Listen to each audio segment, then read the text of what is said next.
Excuse me for being. You get a We've had pass. some key productive discussions. Could we go into your office, just the three of us? When we got- What you started. Committee started, and then I can. Thanks. Great, thank you. Good morning, Judiciary Committee members. 2, 3, 4, 5, 6.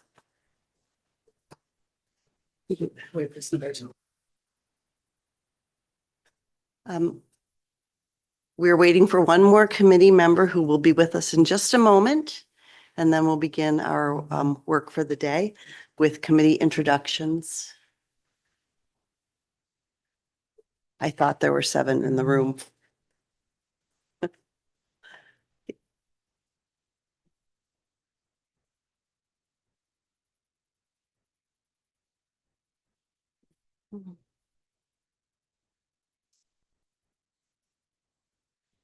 Good morning, everyone. Welcome to the Joint Standing Committee on the Judiciary. We are going to do a round of committee member introductions, and then we have a guest I'd like to introduce everyone to. And then we will start our morning's work, which will involve receiving 2 different reports. Representative Sinclair, would you like to begin? Good morning and welcome. My name is David Sinclair. I'm here for the people of House District 50, the city of Bath. Good morning, all. I'm Rachel Henderson. I represent the people of House District 78, which are the beautiful towns of Bethel, Byron, Milton, Hanover, Roxbury, and my hometown of Rumford. Welcome, everyone, and good morning. My name is Rachel Talbot Ross. I represent Senate District 28, which is on the peninsula of Portland, includes the University of Southern Maine campus and Casco Bay Islands. Representative Sato? Good morning, everyone. My name is Ellie Sato. I represent House District 109 in the beautiful town of Gorham. Hello, I'm Adam Lee. I represent House District 89, which is downtown and New Auburn. Good morning. I'm Amy Kuhn. I represent House District 111 in the town of Falmouth, and I serve as the House Chair of the committee. Welcome. And my name is Ann Carney. I represent Senate District 29. That's South Portland, Cape Elizabeth, and some of Scarborough. I serve as the Senate Chair of this amazing, hardworking committee. We're joined today by OPLA analyst Eli Murphy and committee clerk Susan Panett. And Representative O'Halloran, would you like to introduce yourself? Good morning. My name is Danielle Halloran. I represent the people of District 20, which is the industrial city of Brewer. And then committee members, I'd just like to introduce to you a former Senate chair of this committee, the Honorable Mike Carpenter. He's here in the State House today and was able to spend some time visiting us. We didn't ask him to bring tribute because it's not an official appearance before the committee, but I'd like you to welcome him with a warm round of applause.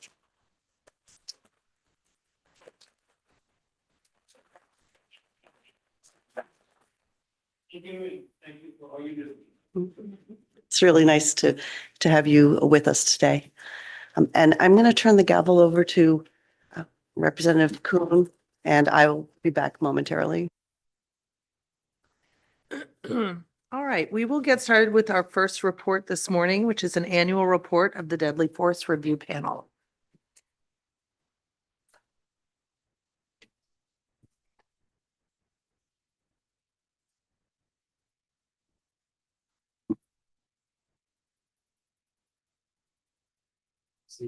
Good morning.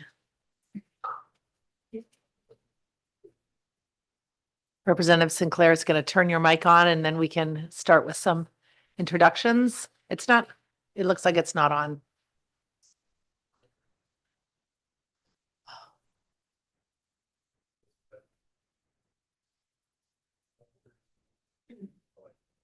There we go. Thank you. All right.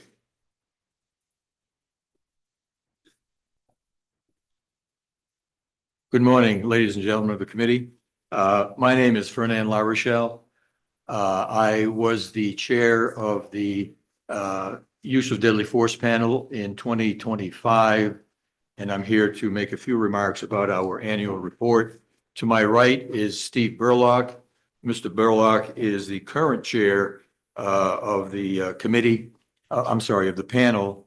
And he will be making some remarks regarding specific portions of that, of our report. For those of you who've had a chance to at least skim the document, you'll notice that we begin by referring to the cases that we actually reviewed.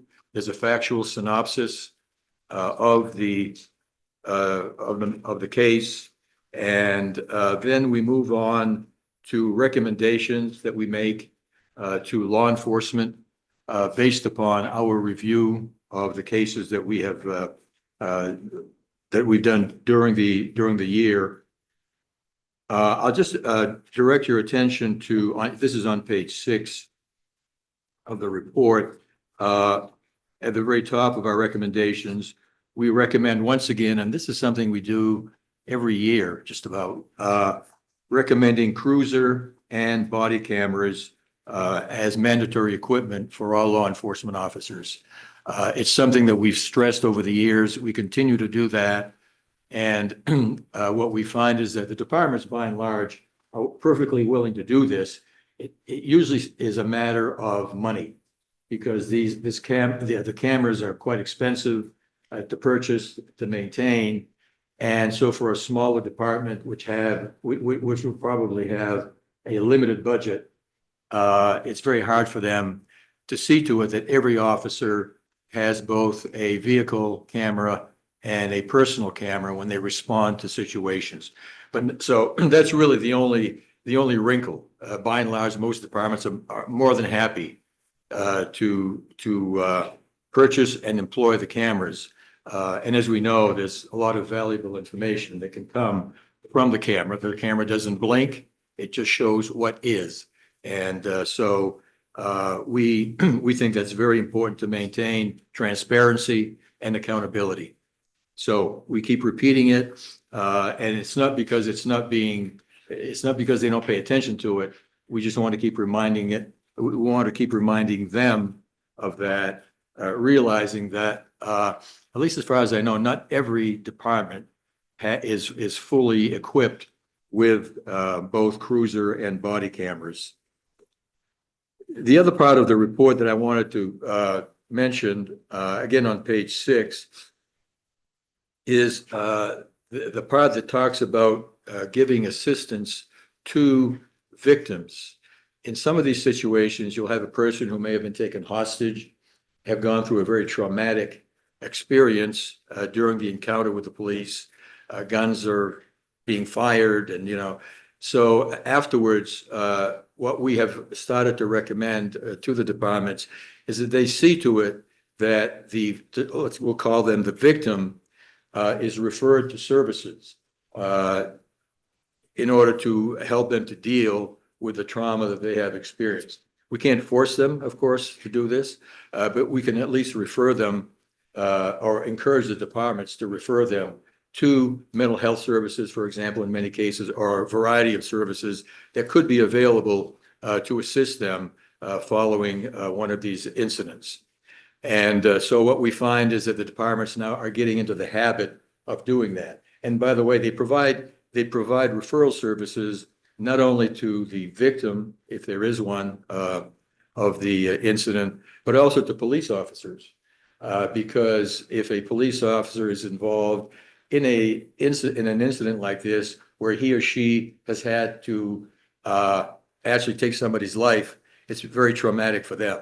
And we have seen some officers just leave. They can't deal with this, and they have left the force. That's not why they became police officers. And so it has happened that particularly some of the younger officers, if they've been unlucky enough to be involved in one of these things and they happen to take somebody's life, they will just leave. They'll just quit, go do something else for a living.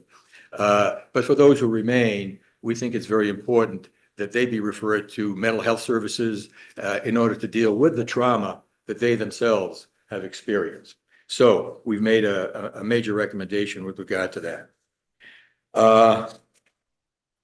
Moving ahead, on page 7, we have a recommendation to the legislature, which we occasionally do. And Mr. Burlock will focus on that. After my remarks, he'll brief you on what our intention is, or what our intention is in connection with that.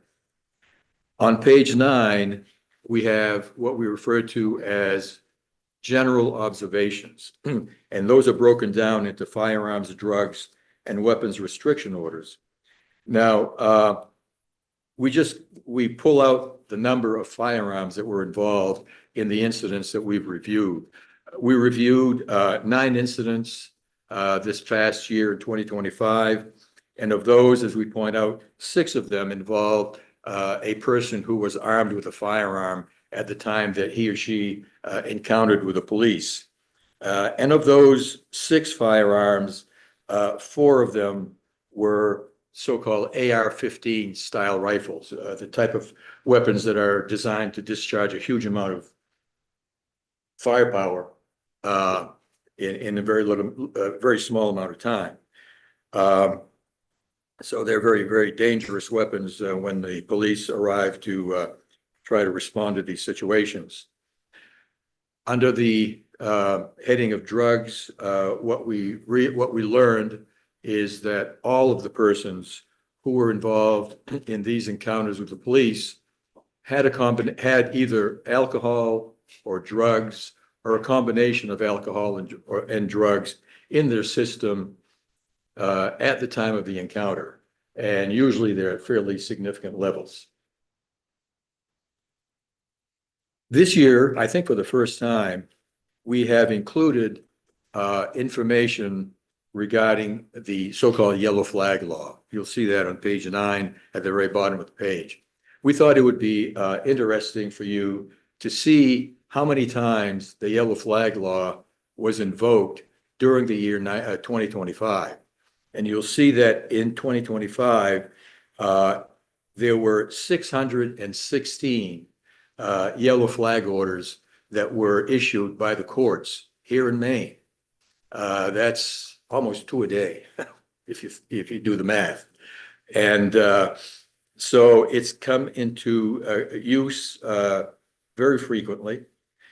And just to give you a flavor of the kinds of situations in which these yellow flag orders have been issued by the court, on page 10, we just randomly picked out page 10 and 11, 13, I guess, incidents that we picked out at random, and gave you a brief description of the facts of the case to give you an understanding of what was going on and why the court removed weapons from the person. And if you look at the ages, they range from, at least in this sampling here, they range from age 63 down to age 13. So there's quite a wide variety of ages here that are represented in these 13 samples. And so these are the kinds of situations that these police officers are confronting almost daily, somewhere in Maine. And when you read these kind of these thumbnail descriptions, you know, it can kind of make your hair stand on end. You are thankful that the system is able to remove dangerous weapons from these people. So far this year, in 2026, I just looked it up last night, just out of curiosity. And so since January 1st of 2026, there have been 45 yellow flag orders that have been issued by the court already. 45. We aren't even at the end of the month. All right. So this is an ongoing situation. And, you know, you can imagine that out of 616 incidents, we'll never know. But how many actual confrontations with law enforcement were prevented by these yellow flag orders? I have to believe that they had it not been for the yellow flag law, some of these would have resulted in the death of somebody at some point. I just can't believe it would be anything other than that. And so thank goodness for the yellow flag law, and thank goodness for the law enforcement response, which has seen to it, to the extent possible, that these situations don't get any worse than they already are. So that's pretty much what I wanted to point out to you. And before I stop talking, I just wanted to mention that Mike is not here. I had the privilege of working as an assistant attorney general for Mike Carpenter when he was the attorney general. He was a wonderful man to work for, kind and considerate, which he has always been. So I just wanted to point that out. Great guy. Thank you for sharing that. Before we move on, let me just ask if there are any questions for Mr. La Rochelle. Yes, Representative Sinclair. So you provided us information saying that 616 WROs were granted. I'm wondering if you have any count of the total number that were applied for so that we get an idea of what the grant percentage or rate is. Yeah, I don't know. We probably could get that figure for you, because when I was talking to Brian McMaster this morning on another matter, and he pointed out, because in case you're not familiar with the process, right now, all of these requests are being processed through Sperling. And Dr. Ben Strick, who unfortunately couldn't be here this morning, is the one who evaluates a lot of the requests to see if there is a situation where you have a person with a serious mental problem. And Brian McMaster had mentioned to me that there had been a case where Ben had said, no, that, it's whatever the situation is, it has nothing to do with his or her mental condition. And so the request was denied. But obviously there could be more. And we can look into that. Be happy to report back to the committee through Brian. Want to do that? And he'll get you that information. Thank you. Okay. Thank you. Any other questions, committee members? Senator Talbot Ross. Thank you, Madam Chair. I have a couple, so I'll just ask my first one. You said that you reviewed a total of 9. Welcome, by the way. Thank you. Thank you for the work that you do. A total of 9 were reviewed. Can you tell us 2 things about 9? Is that what is the process of arriving at which cases get reviewed and how many get reviewed in a given year? And then is the 9 typical of the amount of cases that you do review? Well, the way that we receive cases is from Brian McMaster. And what he does is once there has been a shooting or use of deadly force situation, of course, that is investigated by investigators from the Attorney General's office. They then prepare investigative reports, present that to the Attorney General, and the Attorney General will make a determination of whether there is a basis for prosecution. Excuse me. And so once the Attorney General has decided about the legality, if you will, of the use of force, then we will then review the case after that determination has been made. And this hasn't happened, but what I would imagine is, let's assume that the Attorney General were to decide that an officer used excessive force in a given situation and that criminal prosecution was warranted. My guess is that we would not review that case because it would then be going into the criminal justice system, and we would want to stay away from making any kind of observation or comment with regard to that case as long as it is in the criminal justice system. There could be a trial. If the Attorney General decides that the shooting was justified, let's call it that, shooting was justified, then once that determination is made, the matter is then referred to our panel to review. That's the best that I can, if I got the gist of your question. Chief, a follow-up?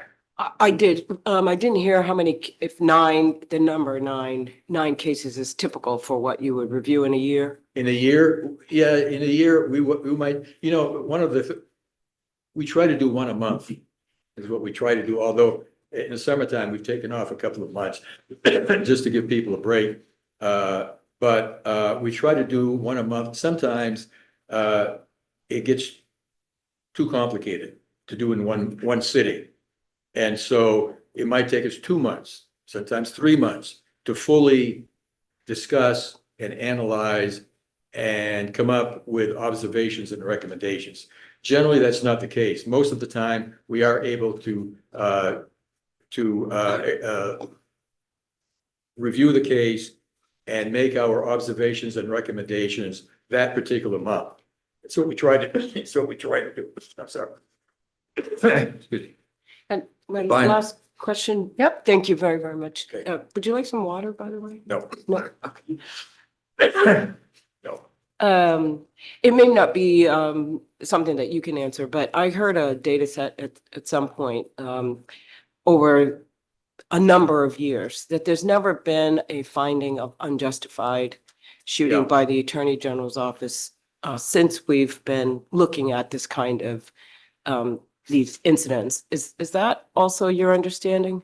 That's, yeah, yes, and it's probably not my function to talk about this, but I'll tell you, I've seen those reports, I've heard about them.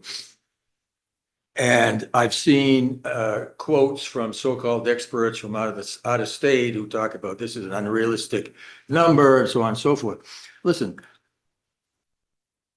if you look at the situations that have been reviewed where the Attorney General has said this is a legally justified shooting, all of them, to my memory, have involved a person with a firearm in his or her hand, either pointing at the officers or at someone else.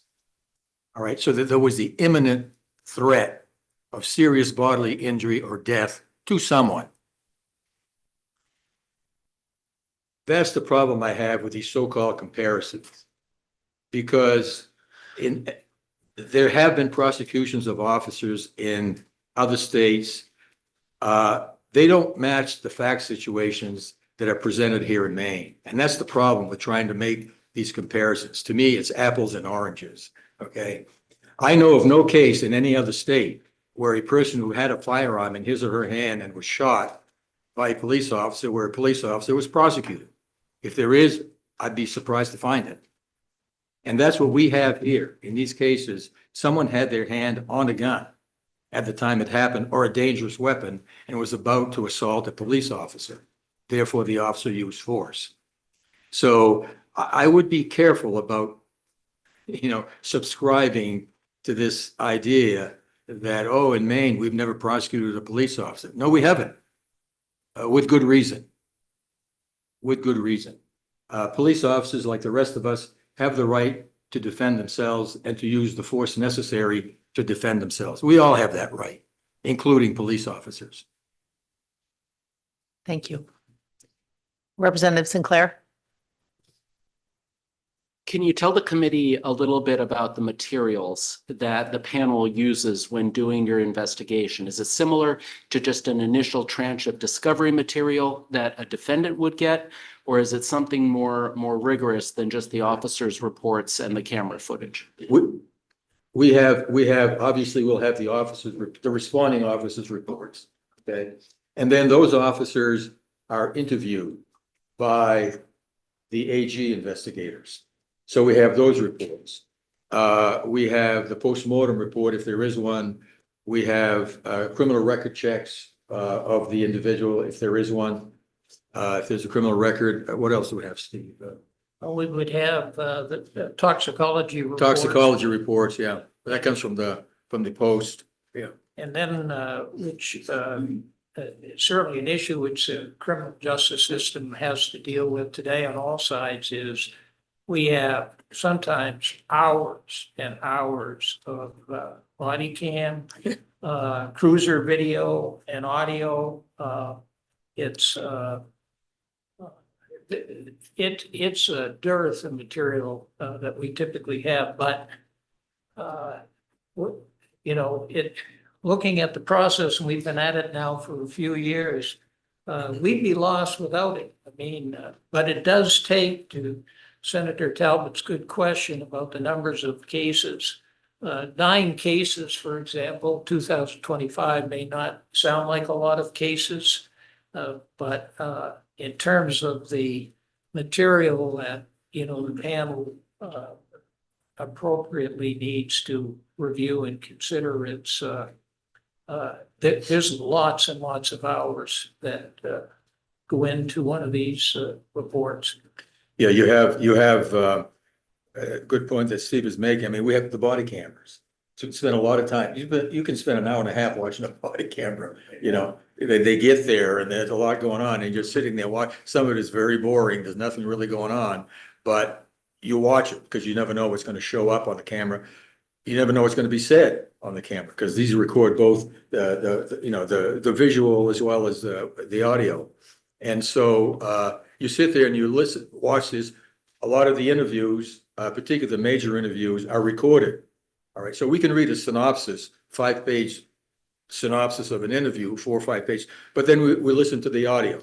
And here again, you know, you could be listening for half an hour of sitting there listening to. So it's very time consuming to prepare yourself for one of these panel discussions.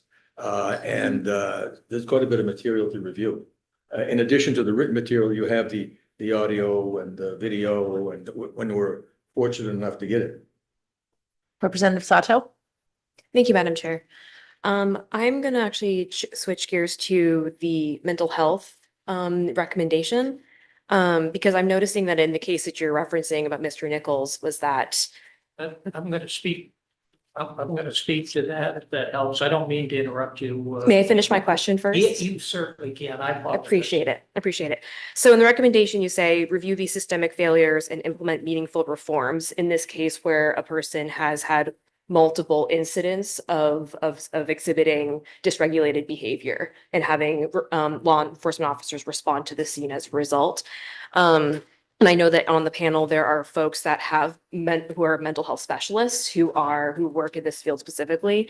I'm guessing to help us understand what the recommendation is in terms of law enforcement responding to in situations where folks who are being very dysregulated and exhibiting violent behavior.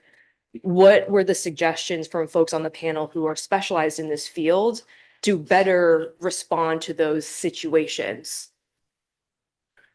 That's the genesis of our. Mr. Burlak, do you want to finish the presentation of the report and then come back to Representative Sato's question? I think that might be helpful. Might help, might not. I'm as opposed to giving you a generic response. Again, for the record, I'm Steve Burlak, and I want to say that the panel is grateful that you have invited us here today. And we take this job pretty seriously, and I'm happy to report on behalf of the panel members who are not here today that we really have an outstanding group and lots of different expertise.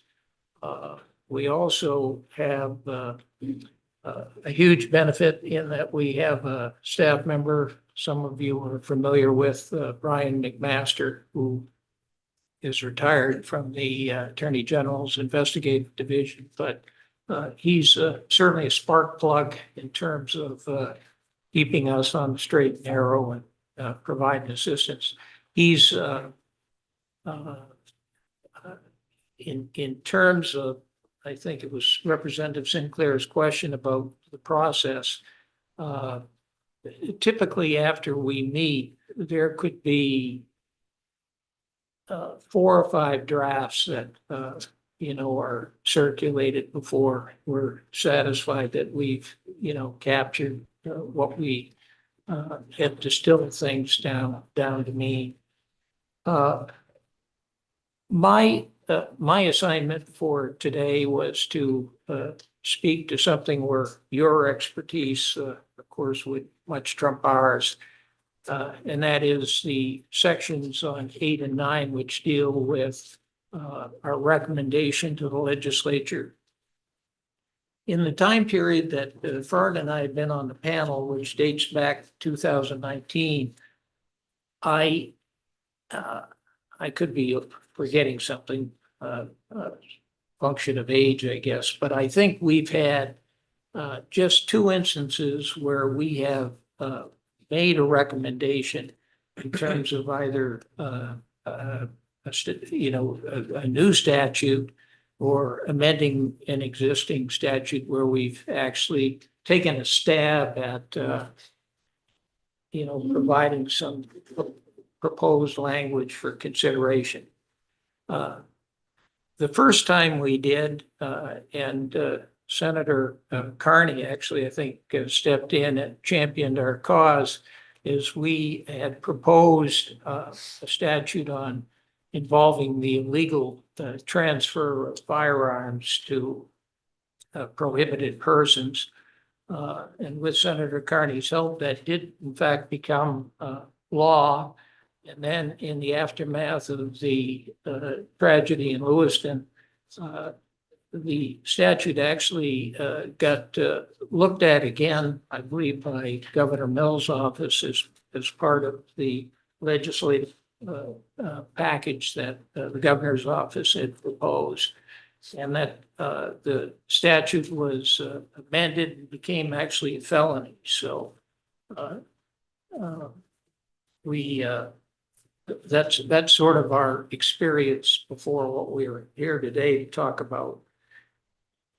What we're proposing here is on the competency and restorability statute, that if the court makes a probable cause determination that the individual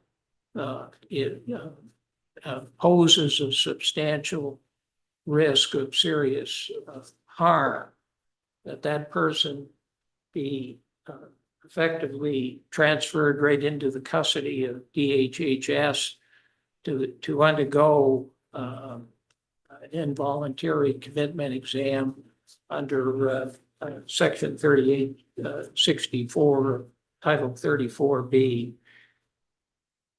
This was prompted by case number 60, which is a case which we took out of order from the city of Westbrook, involved the fatal shooting, and for purposes of the public record, I'll refer to the deceased gentleman by his first name, Ryan. Involved the fatal shooting of Ryan in late November of 2024. And Ryan, and I won't take your time to read lots of details from the report, but suffice it to say, Ryan had a very long history of serious mental health issues and a serious criminal record of violent crime. And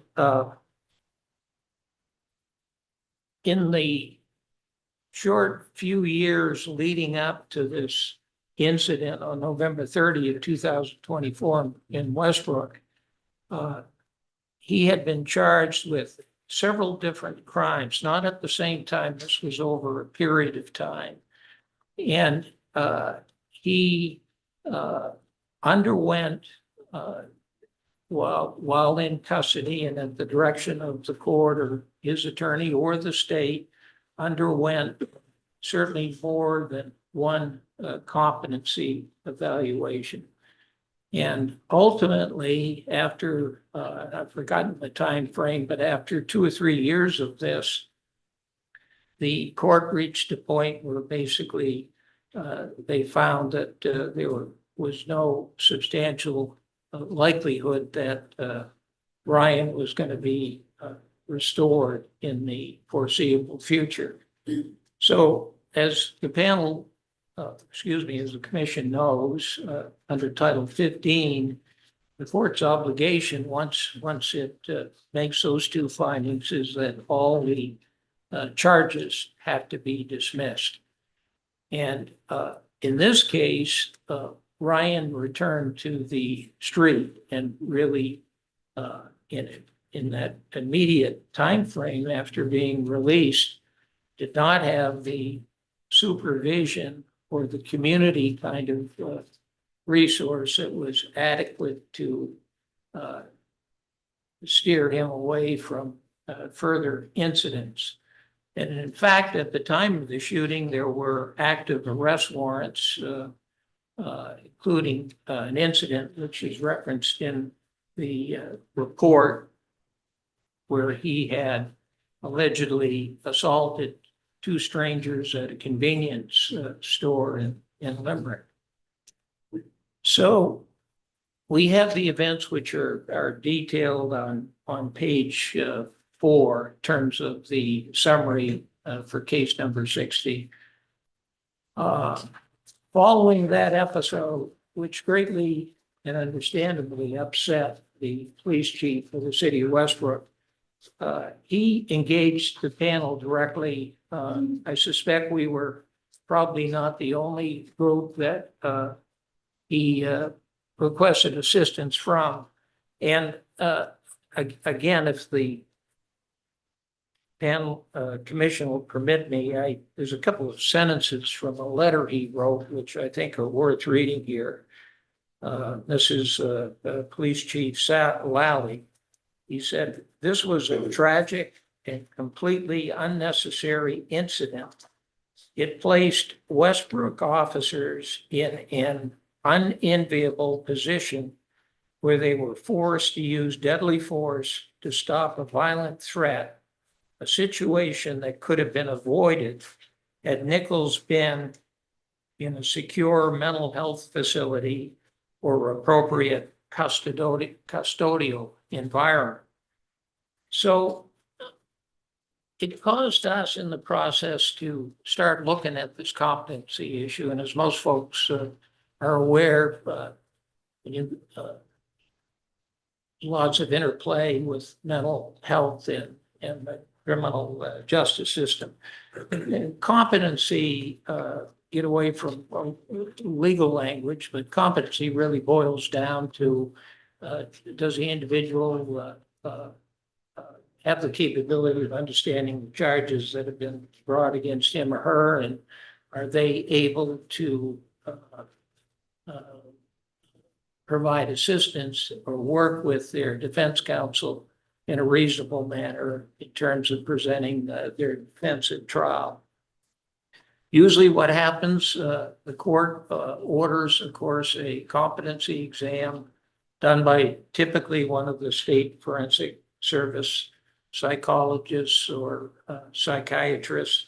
And if, particularly on the first report, if there's a finding of, no, this individual is not competent, the case gets continued ahead with the hope that the defendant can be restored. And oftentimes in these cases, it comes down to medication. One of two things has happened. Either somebody has stopped taking prescribed medication for their mental health issues, or maybe they are not on medication and need to be. And oftentimes it can be as simple as that.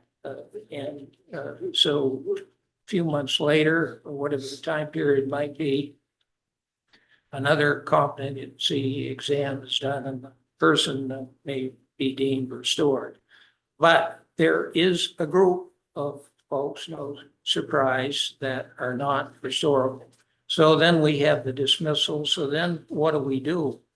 So this statute that we're talking about on pages 8 and 9 of the annual report was last looked at by the legislature a few years ago in 2021. I think it was LD 747. And there were a lot of interested parties.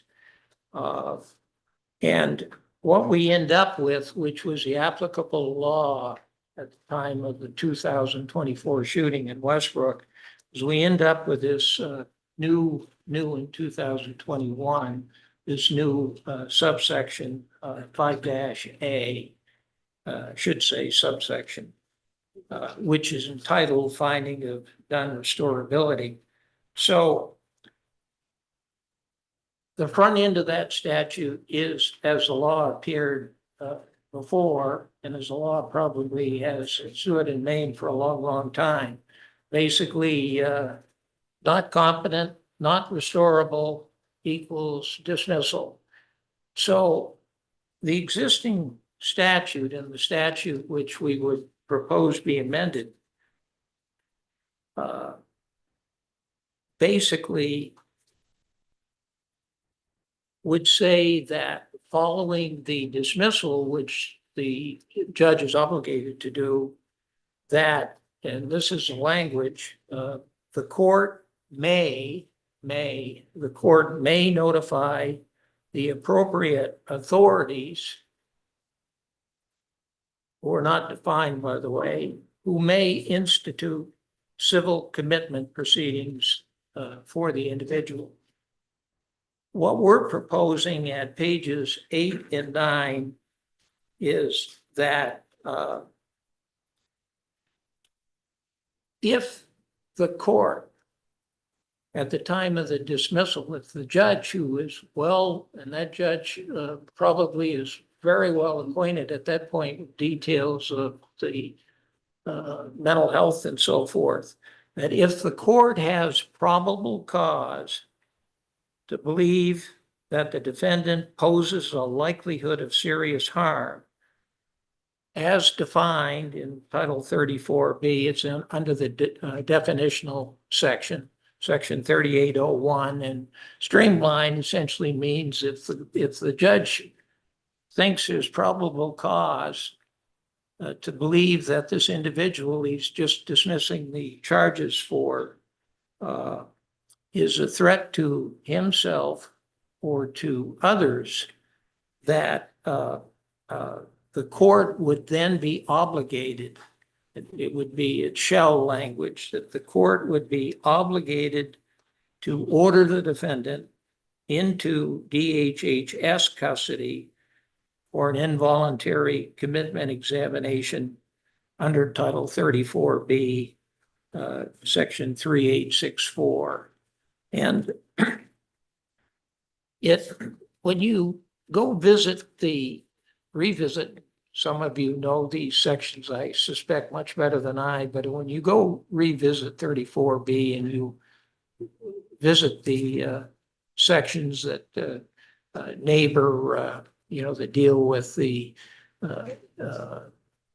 like 3863, which is the emergency section, and of course you find the yellow flag statute there and so forth.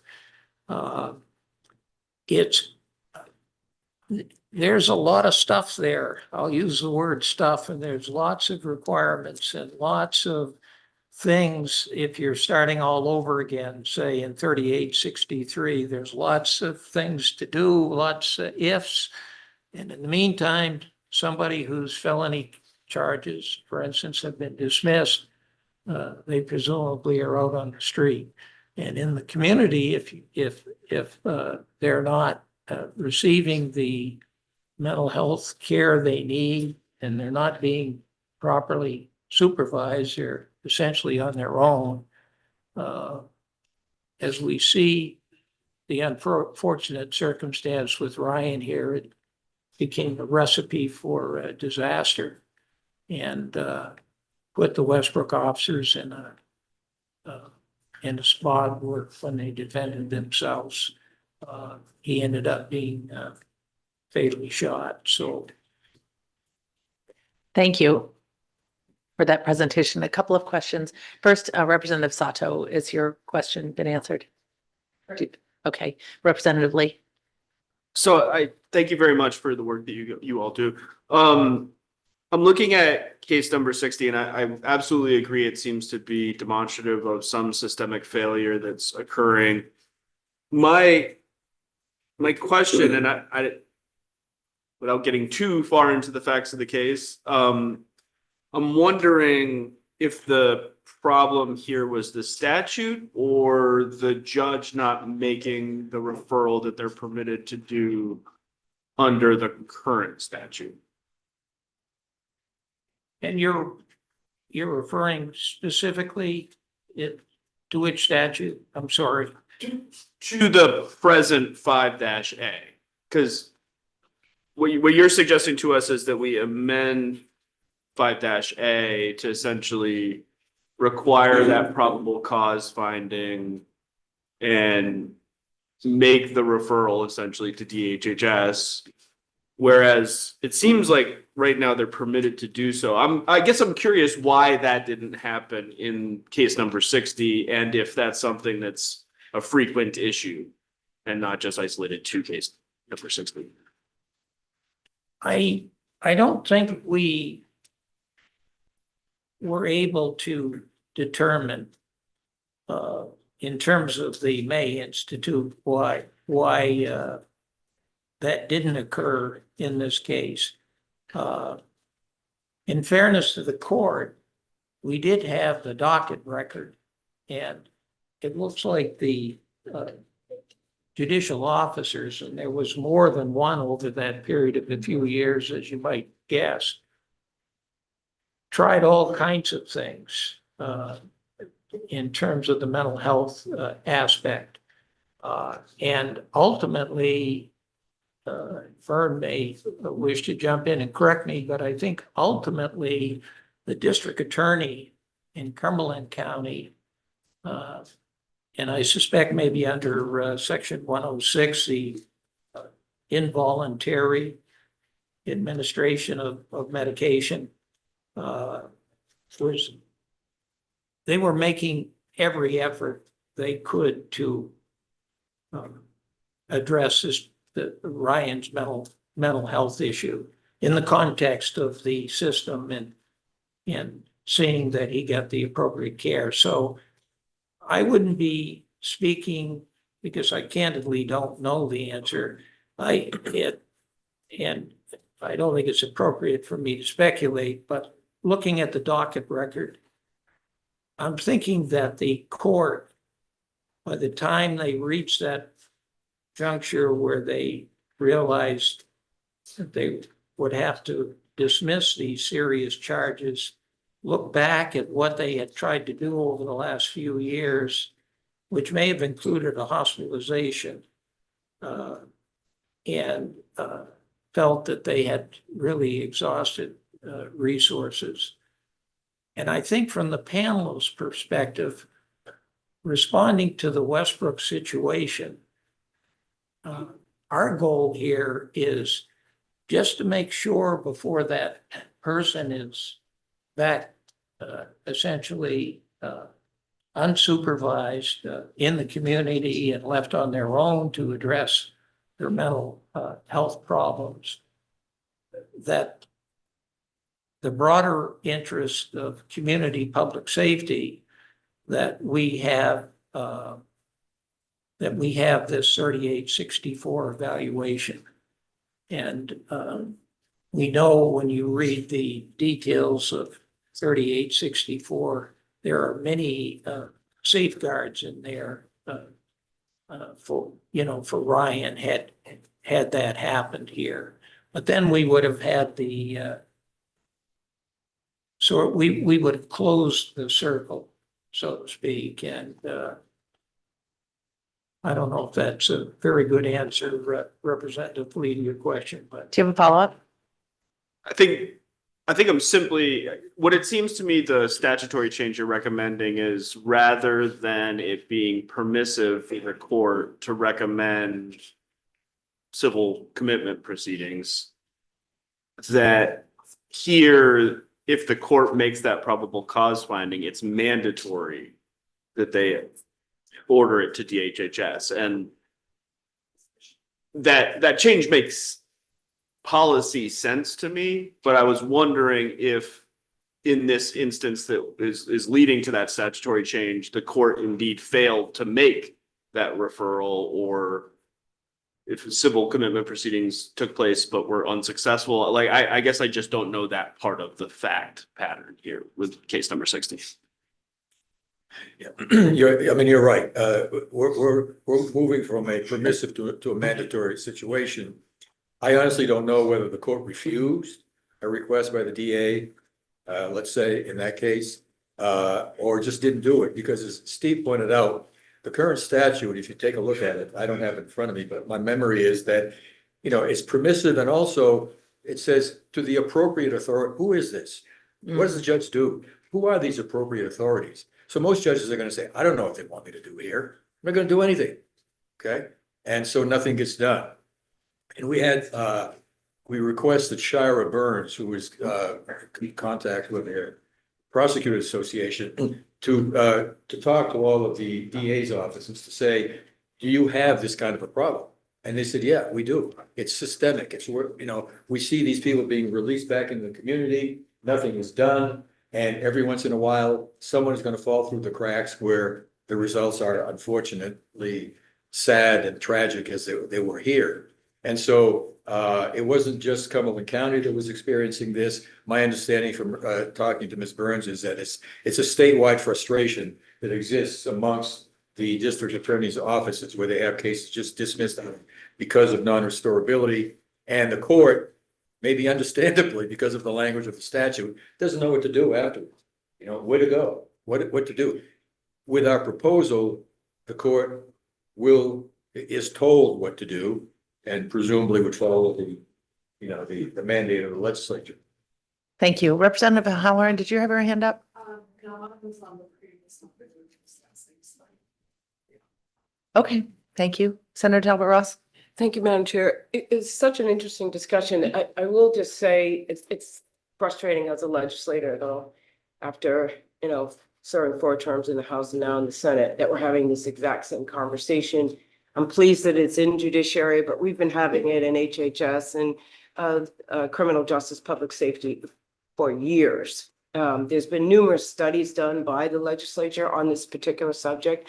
There's current legislation pending in HHS right now dealing with this very subject. So I'm really nervous about judiciary taking a step forward within this title without having some coordination with current pending legislation that's also looking at this. Because while your recommendation is solid, and there is a lot of data out of Cumberland County, DA Satoris has put together an excellent report. And I know that DA Maloney has data. So there's data now that can inform this recommendation. But what's frustrating is if we were just to adopt what you recommend, there is no time frame for DHHS to take custody in your recommendation. And there's no specific place where they are to appropriate that person. Right now, many of these people are languishing in our county jails because DHHS has a 30-day window in which to take folks. The most acute cases are folks languishing in jails for more than 30 days. So I appreciate the recommendation and all the work that you do, but I'm hesitant for this committee to act on anything without the full and complete knowledge of all the ways in which folks are trying to move this very issue forward so they don't languish in a jail. They're not languishing in an ER room, and they're not on the streets. And so this is a very complex problem. There's been studies. The last study was done. It was led by former Senator Kathy Breen and former Representative Charlotte Warren, that they looked extensively at this mental health issue and its relationship to the criminal justice system. And so these are actively moving parts that we need to be cognizant of. And I appreciate this recommendation. It helps support what folks have been trying to move forward. So I truly appreciate it. But we have to be careful to change one part of statute over here that's just not consistent with other parts of statute that we're trying to move to get these very individuals the help that you have so eloquently pointed out. Yeah, and I thank you for those remarks. I think your point is very well taken. I think you need coordination with other interested parties to make this truly work, to make it work. Because as I was taking a look at Title 34B, it was occurring to me that changes would have to be made in 34B if this type of legislation were enacted. And so it's exactly your point, where they're going to have to be some tinkering, moving around, moving pieces, adding maybe perhaps things to other statutes in order for this particular proposal be effective and to work the way that, to the satisfaction of everybody. And I would just add, Madam Chair, that critical to this discussion is the capacity for DHHS, not the courts. I know our side is the courts, but we can't mandate something that this state agency cannot implement. Yeah. And all, information informs us that DHHS will not be able to implement this. And then there's no accountability for them not to do it. And people just languish. This is the work of Justice Nancy Mills. For years, she's been trying to get these most acute cases some attention in the courts, but also within our mental health facilities, Dorothea Dix, Riverview, and at the Maine State Prison. And I just have to give Justice Mills so much credit for the work that she pioneered in this state. And so this we cannot just have a reaction. This takes a lot of complex systems to agree to work with one another if your recommendation would actually have any impact. Thank you, Madam Chair. Right. Are there other questions, committee members? Representative Henderson. Thank you, Madam Chair. Thank you, gentlemen, for both being here this morning. I'm going to shift gears a little bit back to, I actually have a couple of just random questions that have nothing to do with what I actually really want to know about. I'm just curious based on what you stated. You had mentioned in your first piece of feedback, I think that the continuous suggestion is that law enforcement have front-worn body cameras as well as cruiser cameras. Are you finding, you said that there's some that don't, are you finding that that's more typical in like the rural communities? Or is it that larger communities, larger cities don't have the funds to put them in every cruiser or on every vest? My experience, Steve can correct me if I'm wrong, you're gonna find it in the smaller departments in the rural communities where that becomes a problem because of their budget. And I forget what it costs for a camera, but I was surprised at the cost. It's a lot of money. And so in the larger cities, they have more budget, they have more money to work with. Doesn't seem to be a problem. It's the small departments in the rural areas who are struggling with this issue. Not that they don't want them, they just can't afford them. And so, they keep putting it off and putting it off and putting it off. And is that more typical towards just the municipalities, or is it county as well? Well, I could add, I'm reminded with your question, just in the time period that the panel's been in existence, the body cam, the whole thing about the body cam has improved dramatically. I mean, I don't think we could back 2 or 3 years ago that the Maine State Police had body cams, which they do now. And of course, it's not just the expense, as this committee knows. If you're going to have the body cams, you got to have a sound system in place in terms of how you use them. We got to make sure they're turned on, and that I mean, we had a case recently, I think, where it may not have been a body cam, it may have been the cruiser camera. The cruiser camera. The manufacturer, the vendor, had somehow tweaked the beyond my abilities, the electronic processes, so that I think the responding officer thought that it was up and running, only to find out after what was a fatal shooting that he didn't have the audio video at all. Yeah. Okay. Yeah, so it's a question of not only acquiring the items, but also the training, which takes quite a bit of time. These things are fairly sophisticated. And in that case that Steve is talking about, the incident, the officer thought it was being recorded when it wasn't. Right. And that's due to a lack of training. And again, with smaller departments, training is a problem. Because when you're training an officer, he or she is off the beat, so to speak. And, they're getting calls, a lot of calls that they've got to respond. How do you set aside the time if you're a real small department, to do the training that's required? Some of it is very sophisticated training. We don't necessarily appreciate it, but for them, it's a huge time commitment. And training time is time that you're not responding to calls. It's time that, so, yeah, it's an issue. It's an issue. But, usually it is with the smaller departments in the rural areas. And if I may. Yes. Are you finding those, like, as you dig in as a panel to scenarios that don't have the body worn cameras or a vehicle camera or both? Are you finding those more challenging to get the details and the nuance and intent? Well, yeah, because, again, the camera doesn't blink. The camera is going to record what's there. And you're not relying on perceptions or memories or whatever, okay? And so it's more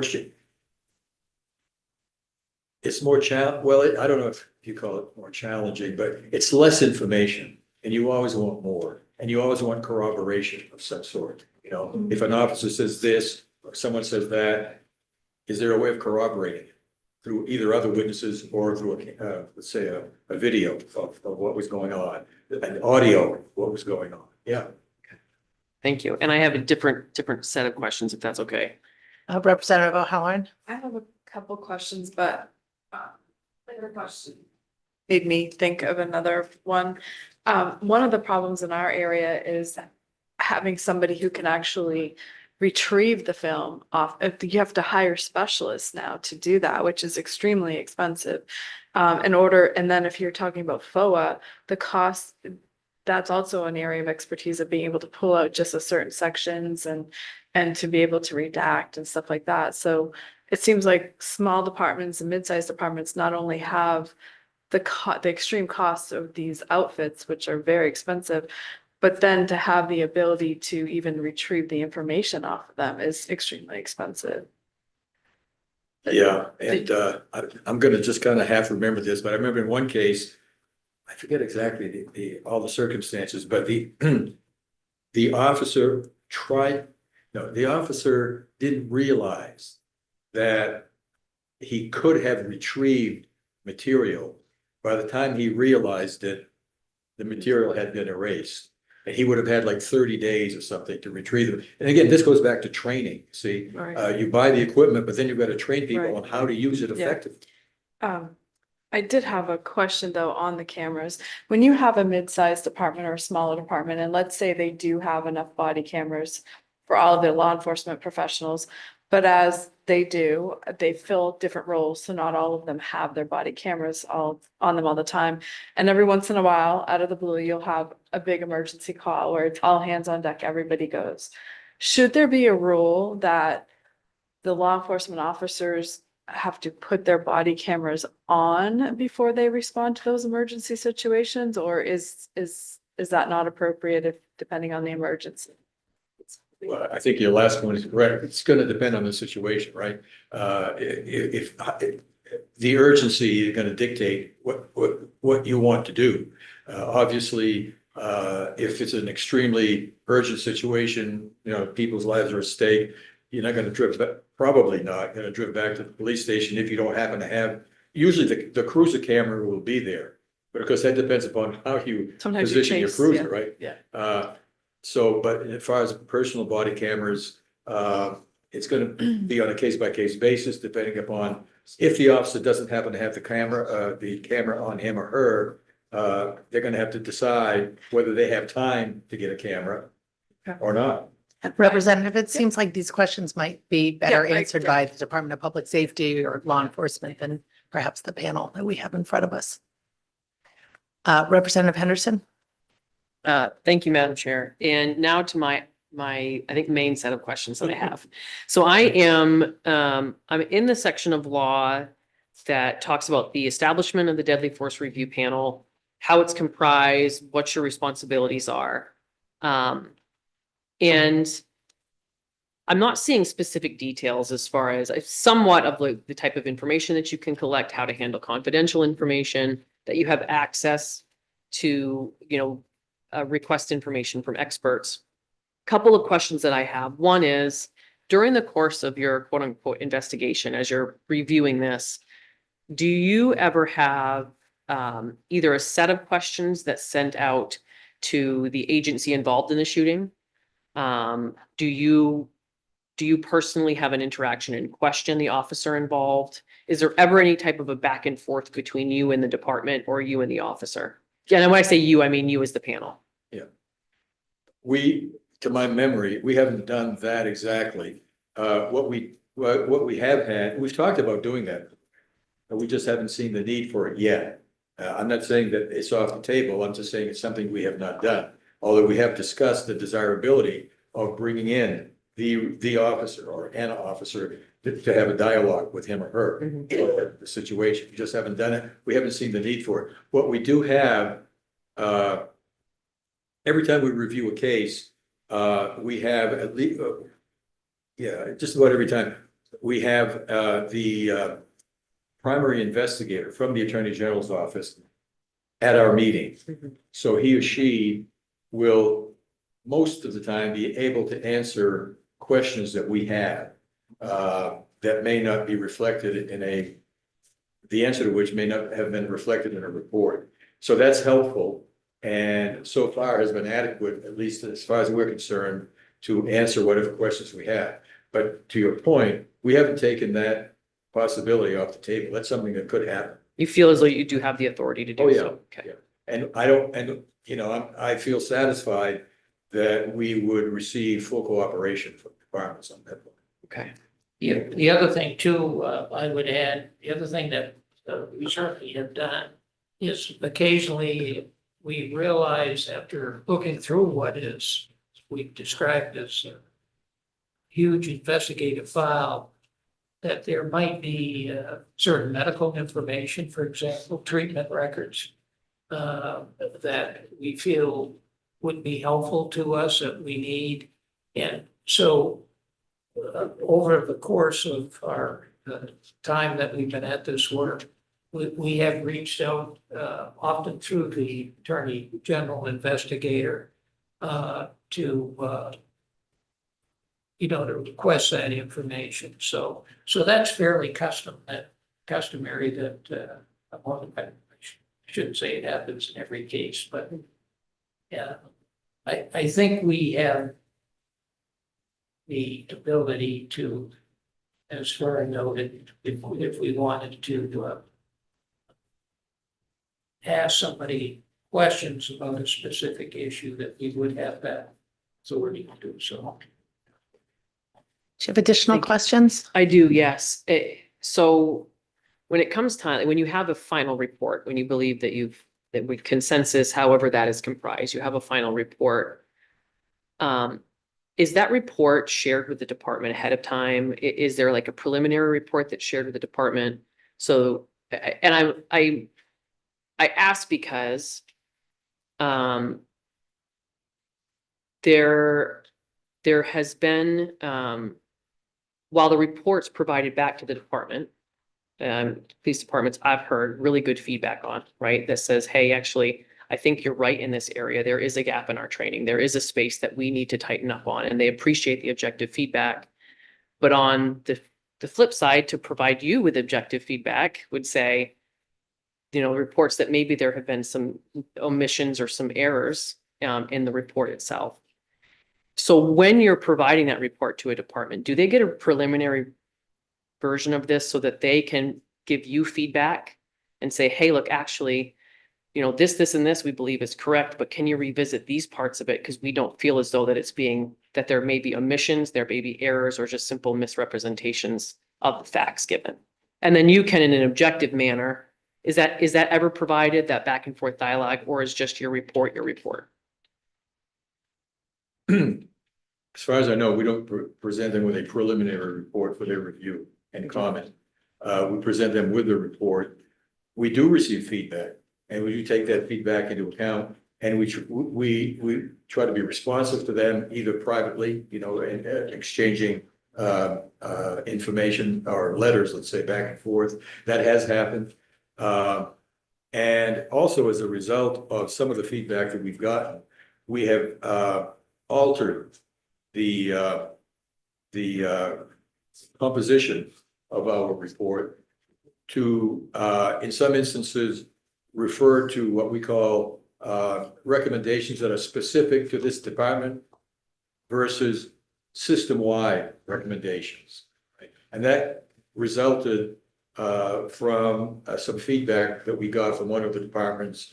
One of the officers was not happy with the way that we had kind of lumped stuff together. He pointed that out, thought about it, and said he's right. So we broke this out. As far as, I don't recall any feedback where someone said you just got your facts wrong. I just don't remember receiving that ever. But I'm not saying it couldn't happen, obviously. My suspicion is that if it did happen, we'd hear about it. The officers are not bashful about setting the record straight if they feel that's appropriate. It's fair. And one more, if I may, along the same lines. Yep. You have- I appreciate that Yeah. a lot. If there were, with the intent of knowing that this panel is designed to be objective, right? To not take one viewpoint over the other, to simply be facts-based and to try to ensure that even justified shootings, are there ways to modify it to ensure that we don't ever have to get to a shooting at all? Right. So the value in this panel is I see it is a great value. And it's important to keep it objective. Do you see value in having that preliminary discussion with the department so that they could maybe provide more context? Yeah, it seems to me that's come up before. About having some kind of preliminary reporting, as you're indicating. I don't know that it was ever followed up. Yeah, I can see it. I really can. To share, as you're suggesting, if I'm understanding you correctly, share a proposed report and say, what do you think? To a department. Now, don't forget that sometimes there are 3 or 4 or 5 departments that are responding. Yeah. And so it isn't as if you can just send it to one department and, figure that that's the end of it. So in that case, you'd have to, out of fairness, send the report to all the departments who are involved in the response and see what you would get. Now, bearing in mind, you can reach a point. There may be good reasons for doing that, but on the other hand, you don't want to start quibbling either. Because I don't think that's very productive. I can see somebody saying, we don't agree with this or whatever. If it's substantial, if it makes a difference, fine.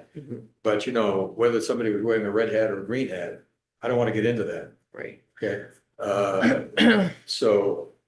But to your point, it's something that we can bring up again. We've thought about doing something like that resembles that before, just to give a department a chance. Because as you know, these go out to, it's public and the department is identified, so on and so forth.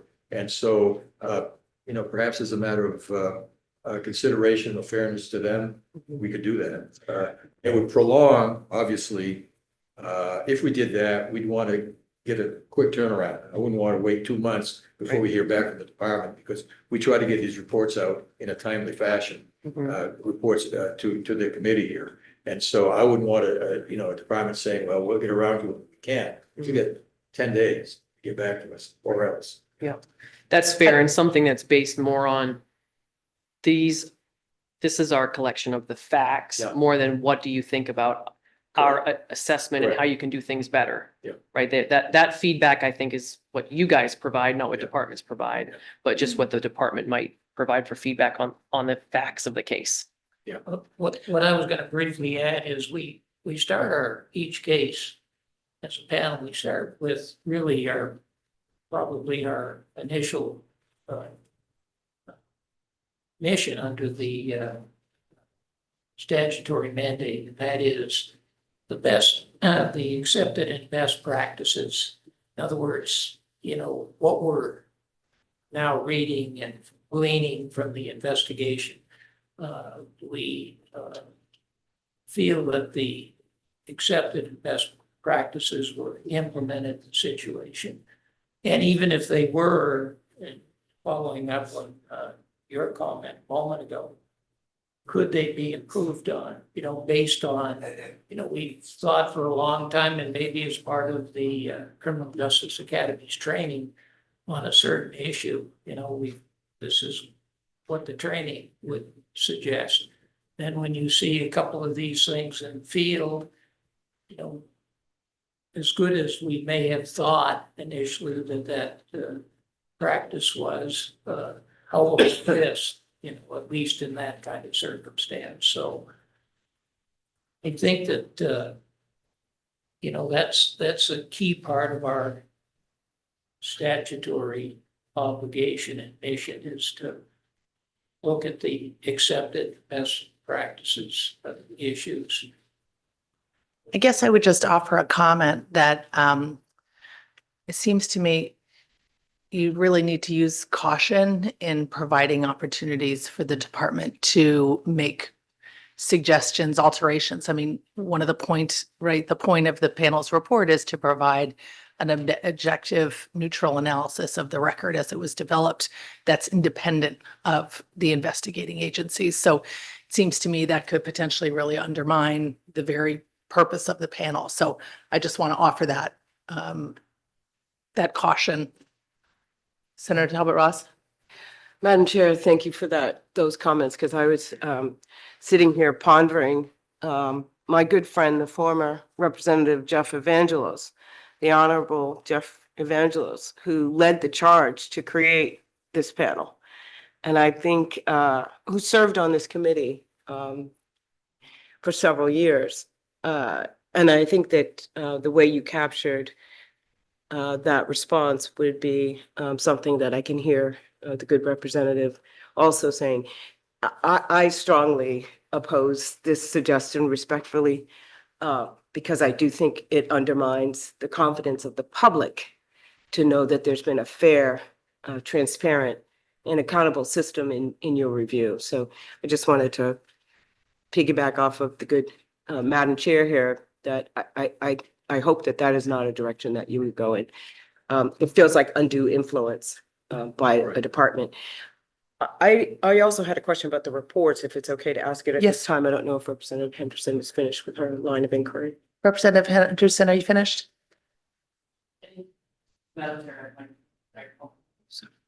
Any other comments I would have to make at this point would be work session related and relatively argumentative. So I think I'll hold for now.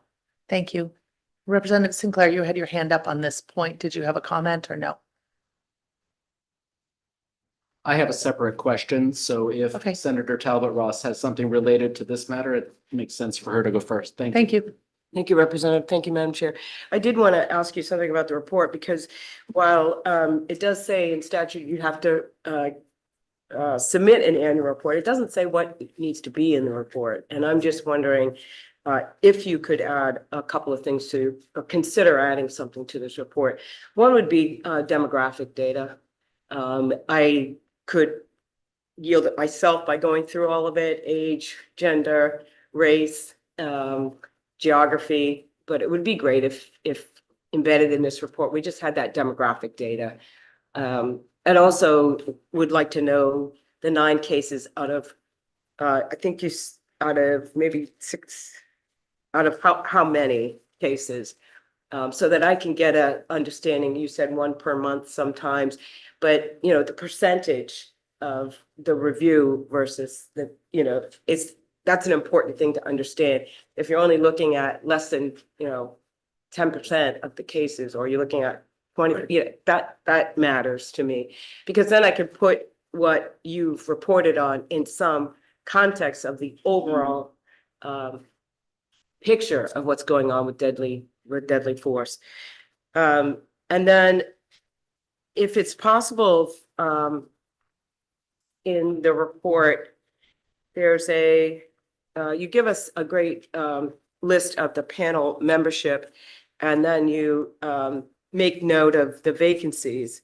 And you also make note that there's been a significant period for these vacancies. So I can follow up with the department on why that is the case. I know you're not responsible for that. That's the Attorney General's office.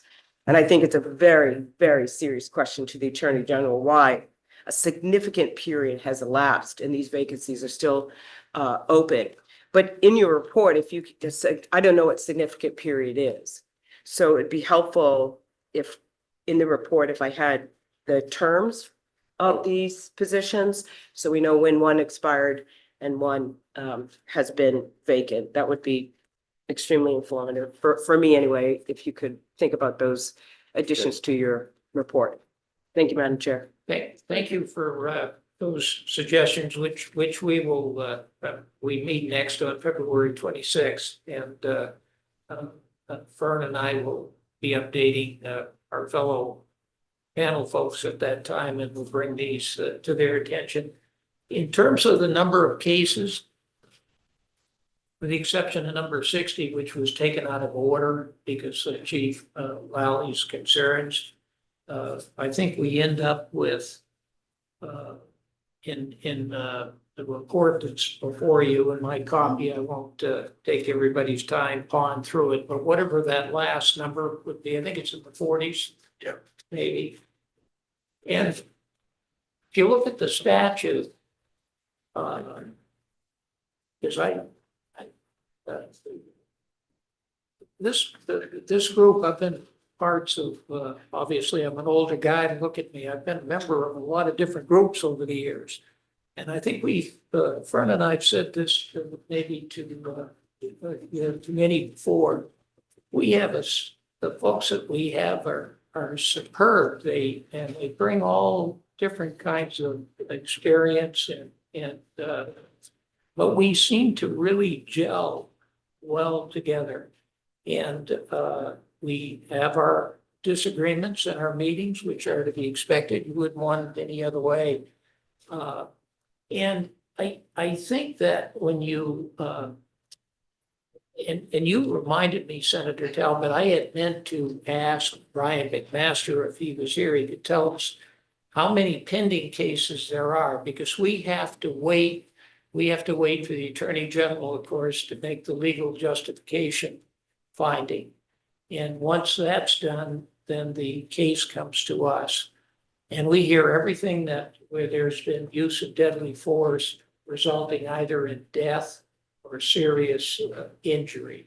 So that's why if you look at some of the earlier annual reports, at least, maybe in this one too, there's a case or two so we don't feel like we have jurisdiction to consider cases where there's no injury. And that occasionally happens. A guy gets fired, maybe in pursuit of the suspect. And fortunately, in hindsight, nobody was struck by the bullet. And so there was no death or injury. But your points are well taken. Share them. Yeah, I will say, and I'll, it's gonna be brief. I often say with our panel, which is outstanding, we are respectful of one another. We come from different thought processes, I guess. But, and I truly believe no one on that panel has an agenda. Nobody.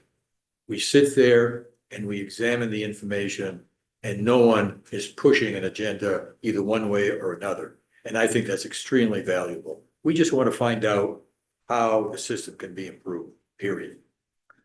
Thank you. Any final questions? Representative Sinclair? Thank you, Madam Chair. First, I'm happy to hear that there are lively disagreements on the panel. There certainly are here on the committee as well, and I think that leads us all to do our best work. I'm glad, sir, that you brought up the kind of incident that we see reflected in incident 42 out of Bangor, where apparently the officer did use deadly force, but thankfully failed to cause either death or serious injury.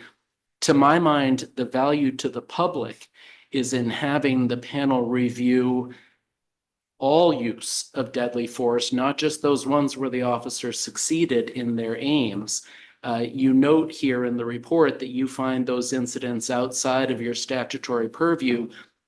Do you have any reaction to the proposal that we change that statutory purview to include all incidents where deadly force is used?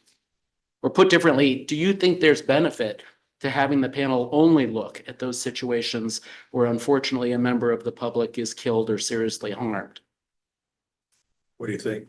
I mean, it wouldn't bother me. We just felt that it's not within our jurisdiction to do that if you look at statutory language, so we don't do it.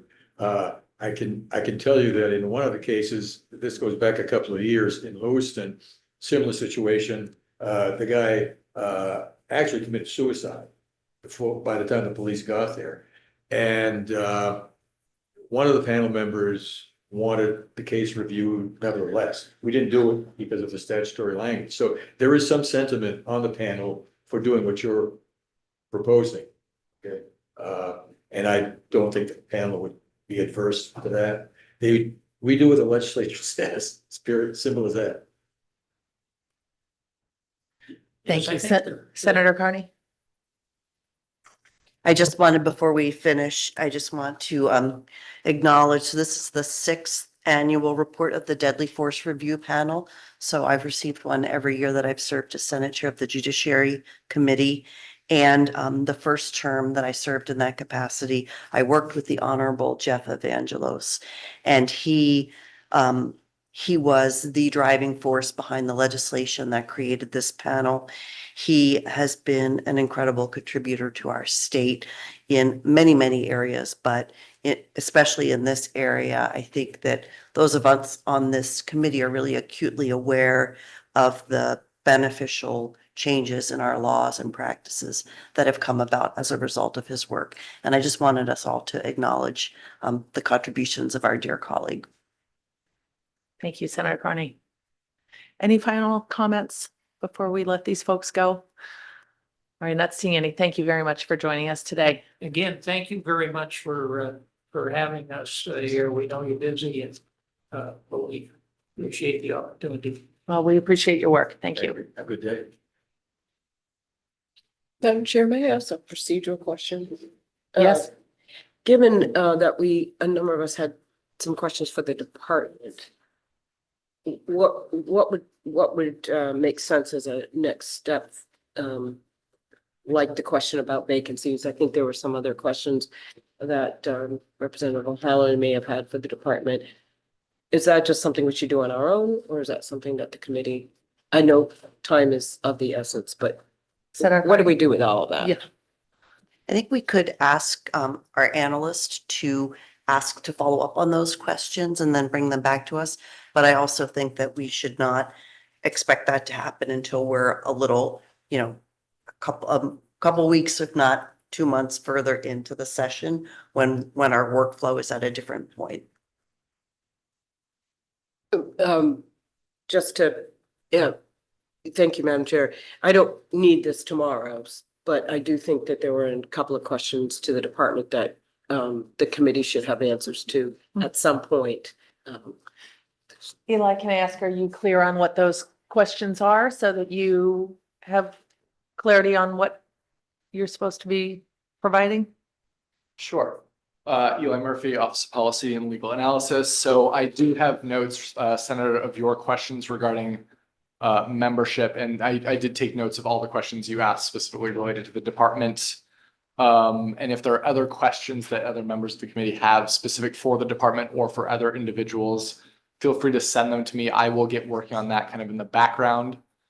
In terms of next steps for this, I know with a lot of reports, some have independent authority to report out legislation, at which point the committee often takes a vote of, do we want to do something?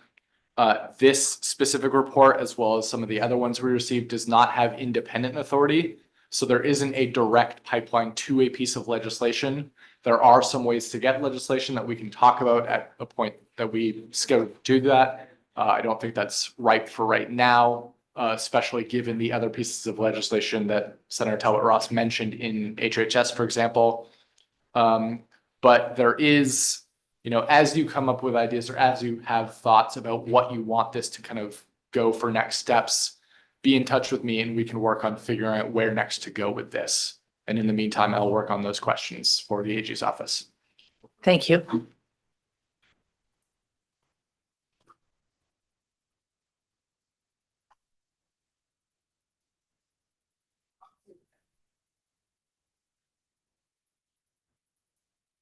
Do committee members need a quick break? All right. Pardon me? But what's next on the agenda? Next, we have an additional report from the Office of Behavioral Health on expanding the reach of treatment courts. Okay, yes, thank you. All right, so we'll just take a very quick stretch break. Thank you for waiting, and we'll be right back.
Committee members, if we could come back to the horseshoe, please.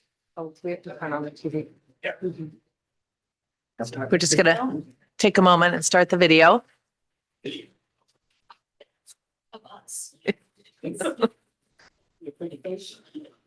Friday. Representative Caruso, would you like to take a moment to introduce yourself?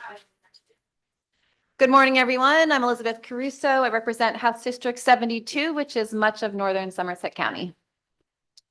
All right, thank you. And we have a report today on expanding the reach of the treatment courts.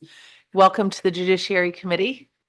Good morning. I'm Kristen McCauley. I'm the Deputy Director at the Office of Behavioral Health within DHHS. Thank you so much, members of the Judiciary Committee, for allowing us to be here. I have a PowerPoint presentation. Is that something we could send around? Just a moment. Let's see if we have copies. No, this is, hold on. I have copies ready. If you want to just pause a moment until it's distributed, then we can follow along.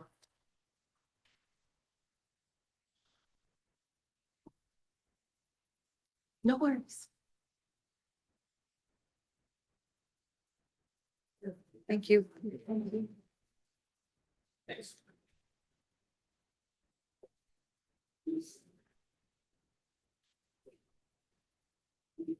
Thank you so much. All right, I'm going to dive in. I do just want to note I'm joined here today by members of the judicial branch as well as main pretrial services. They really were just integral partners, both as it relates to the work group as well as report writing and even drafting this presentation. So if there are any questions, I'm always happy to bring them up. But I do think that one of the elements of treatment courts that I'm always so appreciative of is that it really is a partnership. And I think that that really came through with the stakeholder group and the report writing. So just appreciate their time here. I do want to note you have not received the report yet, and please accept my apologies for that. We're just kind of triple checking some of the data, and we do think that report will be forthcoming soon. So what we see in the slide deck here really is just a summary of what you will see in much greater depth in the report itself, which again, you should have pretty soon. All right, so going on to the next slide, just a review of the legislative charge behind LD 1266. This really was directing OBH, or the Office of Behavioral Health, to have a work group to develop a plan for expanding the reach of treatment courts across Maine. And there were 4 elements that we were held responsible to. We needed to establish a multidisciplinary work group. We wanted to look at access to the different types of treatment courts that we have in Maine. We wanted to look at opportunities to expand availability across the different districts and counties that we have. And then we were going to also submit a report, which is what I noted will be forthcoming. So the LD listed a series of stakeholders that we needed to include as part of the work group. We reached out to many of those, well, actually all of those people. And I will say we had 4 meetings throughout the fall. They were virtual. We had quite robust participation. So while not every stakeholder was at each work group, we really did still have really good participation that we were happy with. And work group leadership, which was really the Office of Behavioral Health, the Judicial Branch, and Main Pretrial Services, also made offers that if there was one particular partner that felt it might be good to have kind of a one-off conversation to dig into deeper detail, that we would certainly be available to do that. So the types of courts that were identified in the bill are the ones that are already operating here in Maine, as well as we do have a co-occurring court as well. And as part of group discussion, we did note that nationally, there are other types of specialty dockets or treatment courts that exist. But for the purposes of this group, we really did just focus on the courts that we have in Maine. And it is important to note that we do also have healing to wellness tribal courts within the geographic area of Maine. And we do maintain partnership with some of the entities, the tribal courts, the Wabanaki Nations, as it relates to those courts, but those were not considered as part of this report.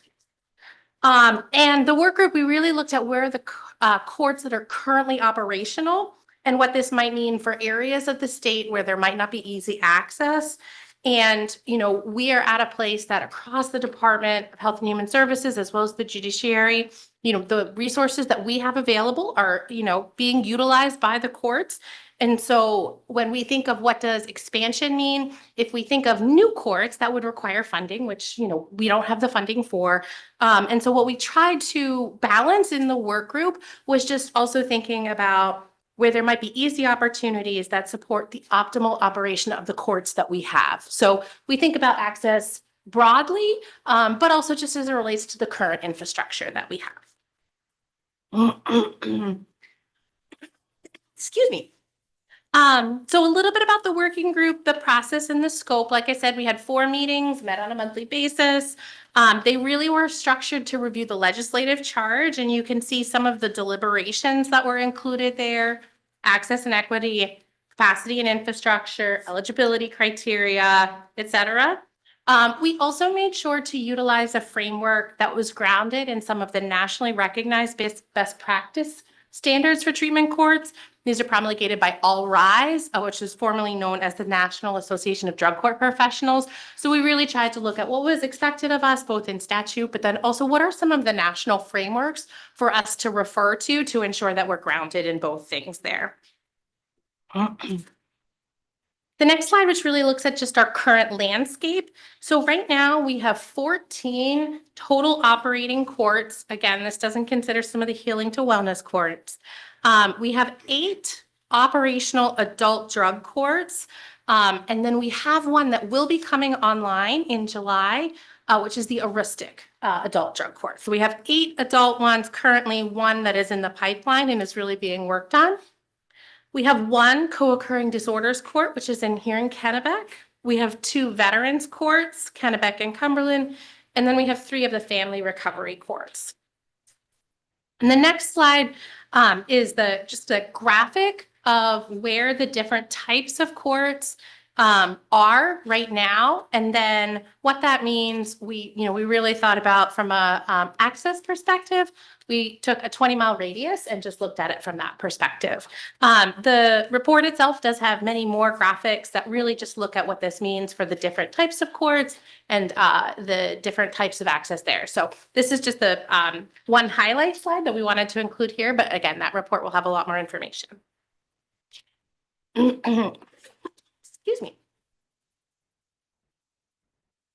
So for some of the key findings that we had from the work group, I think what's important is that none of these key findings were terribly surprising for the work group. Like, these are things that, have been known and sometimes discussed. I will also say many of them aren't necessarily exclusive to treatment courts itself, that they are things that we know and face just as it relates to a lot of the just operating elements in Maine. So when we think about access and equity, again, not surprising, some of our treatment courts, one of the biggest barriers for access is just geography and what that means in rural areas, and for people being able to access a court. From a capacity and infrastructure standpoint, there are inherent limits that we have on our infrastructure that can include things, whether it's access to a treatment provider, especially different types of treatment providers, access and the robustness of peer supports.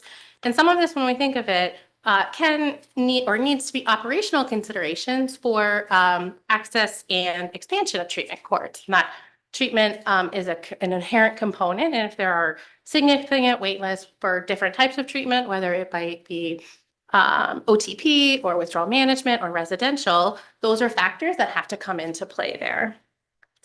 From a programmatic standpoint, some of the things that were also considered were just ongoing challenges, which might be affordable housing, especially in more urban areas where you might not have some of the transportation challenges, but you have cost challenges with just housing, timely transportation, and again, just different types of access or access to different types of SUD treatment services, but also mental health services and just services across the spectrum. We do have one court, the Mid-Coast Court, which does have a focus on restorative justice practices in particular, but I think this was something that the work group talked about, of the importance of being able to incorporate restorative justice into the other, the existing courts, and that is something that is relatively limited as it relates to the current operations. When we think of some of the challenges that I just noted, from a foundational kind of resources gap, if there are resource challenges, sometimes if a person is looking to get into a court, their application might be denied because of inability to mitigate some of the risk with some of the needs management. And so if you have a person who needs a higher level of care or a different type of care for which there's a waiting list, there's a very real challenge of, what does that mean as it relates to court access and court admission? Because it's, the treatment courts exist in the framework of ongoing reality for the services that we provide and that need to be provided. From an operational gap perspective, so when we look at the courts themselves, again, we have, 15 courts, another one coming online. There's differences across those different courts, whether it's by the type of court or whether it's just based on different geography, that there's different types of participant access, different types of procedures, or what we think of might be opportunities for standardization of procedures, needs for training and technical assistance and program review. That's just kind of like when you think of when you're operating a program and one that exists in all different parts of the state, how you can ensure that there's support for program fidelity or for program implementation. A couple of the last elements of the key findings look at data and evaluation. So data is just an important component. And again, making sure that you are looking at program fidelity. We are excited to note that across the different partners, we're in discussion of starting to kickstart an evaluation. For reference, the last evaluation of the adult drug courts was adult treatment courts, was in 2020. And so it was over 5 years ago. And generally, we like to think that good practice is about every 5 years. So we're due for one and excited to start thinking about what that means for having really a neutral, independent evaluator be able to take a look at how things are going, what's working well, and where there's opportunities for improvement. But data collection is always just an important component to make sure that what you're doing on a day-to-day basis is achieving what is intended to be achieved.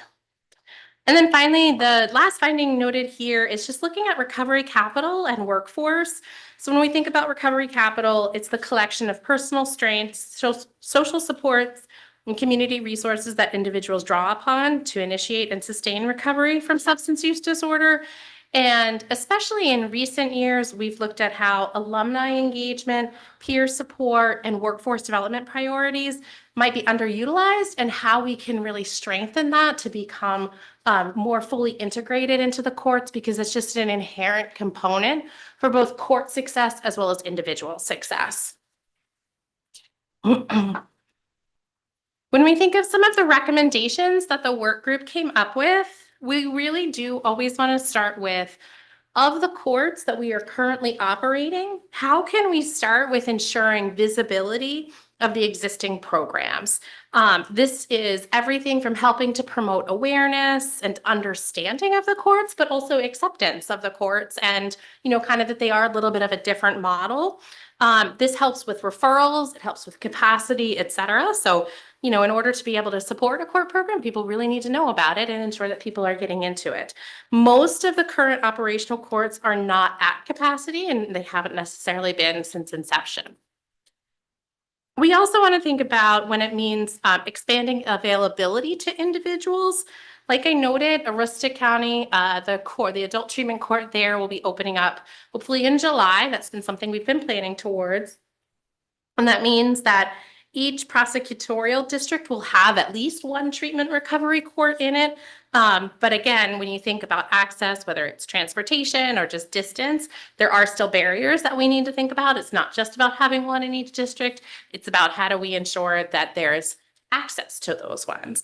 And some of the ways that the work group talked about that, or what are some of the innovative practices that might be available to help mitigate or to address some of those barriers, especially for our rural areas where transportation is a difficult thing that many people face. And so when we thought about there's some kind of emerging practice and best practice around virtual treatment, whether it's through telehealth or participation in virtual court, how that can be utilized to optimize that access.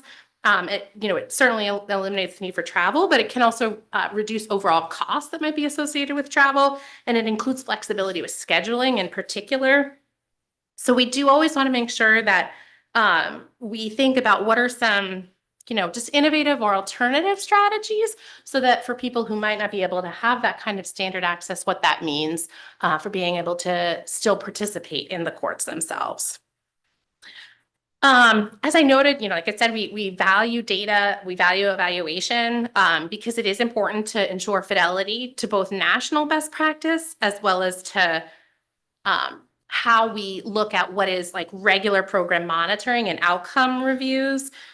So those are things that we look at are the protocols for each of the courts? Are they standardized? Are they rooted in evidence-based practice? What does this mean for updating policies and procedures that govern the court operations?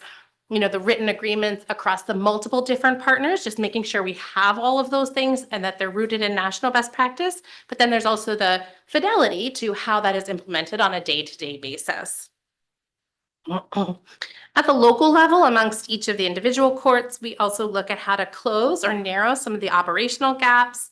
This is really where some of the boots on the ground people, whether it's the program administrators or some of the case managers, are able to look at their communities, what that means for safe housing, reliable transportation, and other resources that might not be exclusive, like I said, to the treatment courts, but are important components to success with them. And that last recommendation there really, again, looks at how we can increase recovery capital. There was a lot of discussion in the work group around alumni and peer, the network of individuals who have graduated from a treatment court and how they can be utilized to really ensure support for people who are still in the court. And what that means just for making sure that those individuals are, have the right training and have the right support for them to be able to continue on. The final two slides we have here just do get to some of the financial considerations for what it takes to operate a treatment court. And the financial considerations for treatment courts operations, that slide, it just kind of respects that, how I started treatment courts, they are partnerships at both the state and the local level. There's a lot of different partners that come to the table in order to successfully operate a treatment court. And each of the different partners can have different costs that are associated with it. And when you think of when a court is first starting, what are some of those costs that might be needed versus once it's operational, there are different types of costs. So we just tried to break that out here to respect that it's not just like a single point of time, here's what to consider, but how things evolve over time. And then that final slide there, this was information that we had provided when the Aroostook treatment court was being worked through last session. These were some of the cost estimates that we provided of just like, here's the projected cost for the first year of operations for an adult treatment court in particular. So I wanted to make sure just that was included in here because that does kind of frame from from the department's perspective and the various partners that support these. This is the the reality of what we look at. That is it. Again, that's a really high level overview, and I do apologize. Again, you don't have a report, but it should be forthcoming. And again, there's lots more detail. Great, thank you. Yeah. Can I ask, when we receive the report, will it contain legislative recommendations? It does not include any legislative recommendations. It really, again, is grounded in what are the just overall recommendations for how we think about success of treatment courts generally. Great, thank you. Yeah, of course. All right, committee members, other questions? Senator Talbot Ross? Thank you, Madam Chair. And thank you for the report and for all those who were involved in getting us here. I'm just wondering, as we look at the legislative charge, identify opportunities to expand availability. Did the work group in thinking about expanding the availability look at how well these treatment courts are impacting outcomes? Because why expand something that may not be working, I guess, is the question. Yeah, no, it's an excellent question. And we didn't necessarily look at that explicitly right now, knowing that we have the forthcoming evaluation, which we are just getting kickstarted right now, that will have some really critical feedback for us on how are the courts doing, what are we seeing as it relates to some of the program outcomes, things like that. So we looked at things maybe from like a program monitoring standpoint of, how are, numbers of people in each of the courts and so forth, but those aren't I kind of try and tease apart what are like program monitoring versus like evaluation. And so I'm just looking at those differently. The evaluation is something that's forthcoming and the work group did not look at itself. I would just add, when we looked at the bill to expand drug treatment court to Aroostook County, we took a lot of data Yeah. about the effectiveness of the courts in order to evaluate that investment. If that's helpful. Sorry, yeah, I'm trying, my focus is on the last conversation that we had, and that is on the mental health component, so I'm trying to figure out in these expansions. Yeah. How well are we actually doing in mitigating some of the harms? Representative Sinclair and then Representative Lee. Thank you, Madam Chair. I wonder if we could invite up Elizabeth from Maine Pretrial if she's willing to take a question. Let's finish this section first. Do you have a question for Ms. Hall? Yes, and it's very much related to Senator Talbot Ross's question, and I know that Justice Mills's co-occurring disorders court was predicated on the notion that it's not usually just substance abuse and it's not usually just mental health, it's the co-occurrence of those two. And I'm wondering why we still only have one co-occurring disorders court, and whether that's just a naming thing and that the adult treatment courts are sort of conscious of the co-occurrence of those two things. I can take a first stab at that, but I do welcome Todd or anyone from the judicial branch's perspective as well. Like, I do think that across the totality of the courts, there are people who present not just with substance use disorder, but also co-occurring elements. And so there is an important inherent capacity for each of the courts to identify what are the specific treatment needs of the people who are presenting, you know, and if that court is the best vehicle for how that person's treatment needs and other, you know, the various needs for why they would come to the court can be met. So I do think that that is something that the courts are very well familiar with. It's not just STD. There's oftentimes a lot of other factors that go into it. Why there's only one versus the other, that is where I do appreciate any other input that is. But I think from an inherent operational standpoint, they do address more than just STD. Thank you. Okay, we had a request to hear from Maine Pretrial Services. Could you join us, please?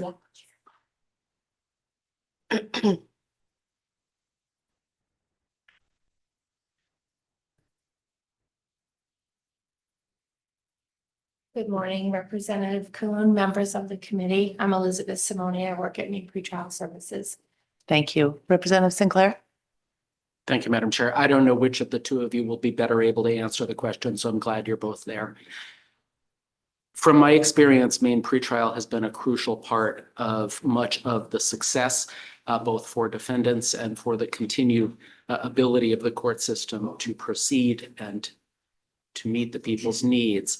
I'm really concerned about hearing that in two different counties, Maine Pretrial is no longer an available opportunity for folks who have those needs. And I'm wondering if either of you can comment on how the replacement of Maine Pretrial with law enforcement run programs of unknown structure, how that's changing people's access to the treatment courts and people's outcomes.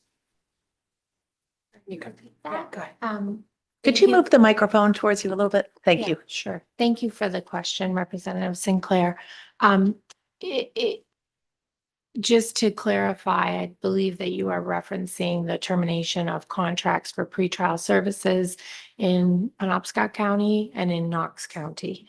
Those were decisions that were made this year. Penobscot County decided to run its own law enforcement-based pretrial release program, and we concluded services there, I believe, early summer, late spring.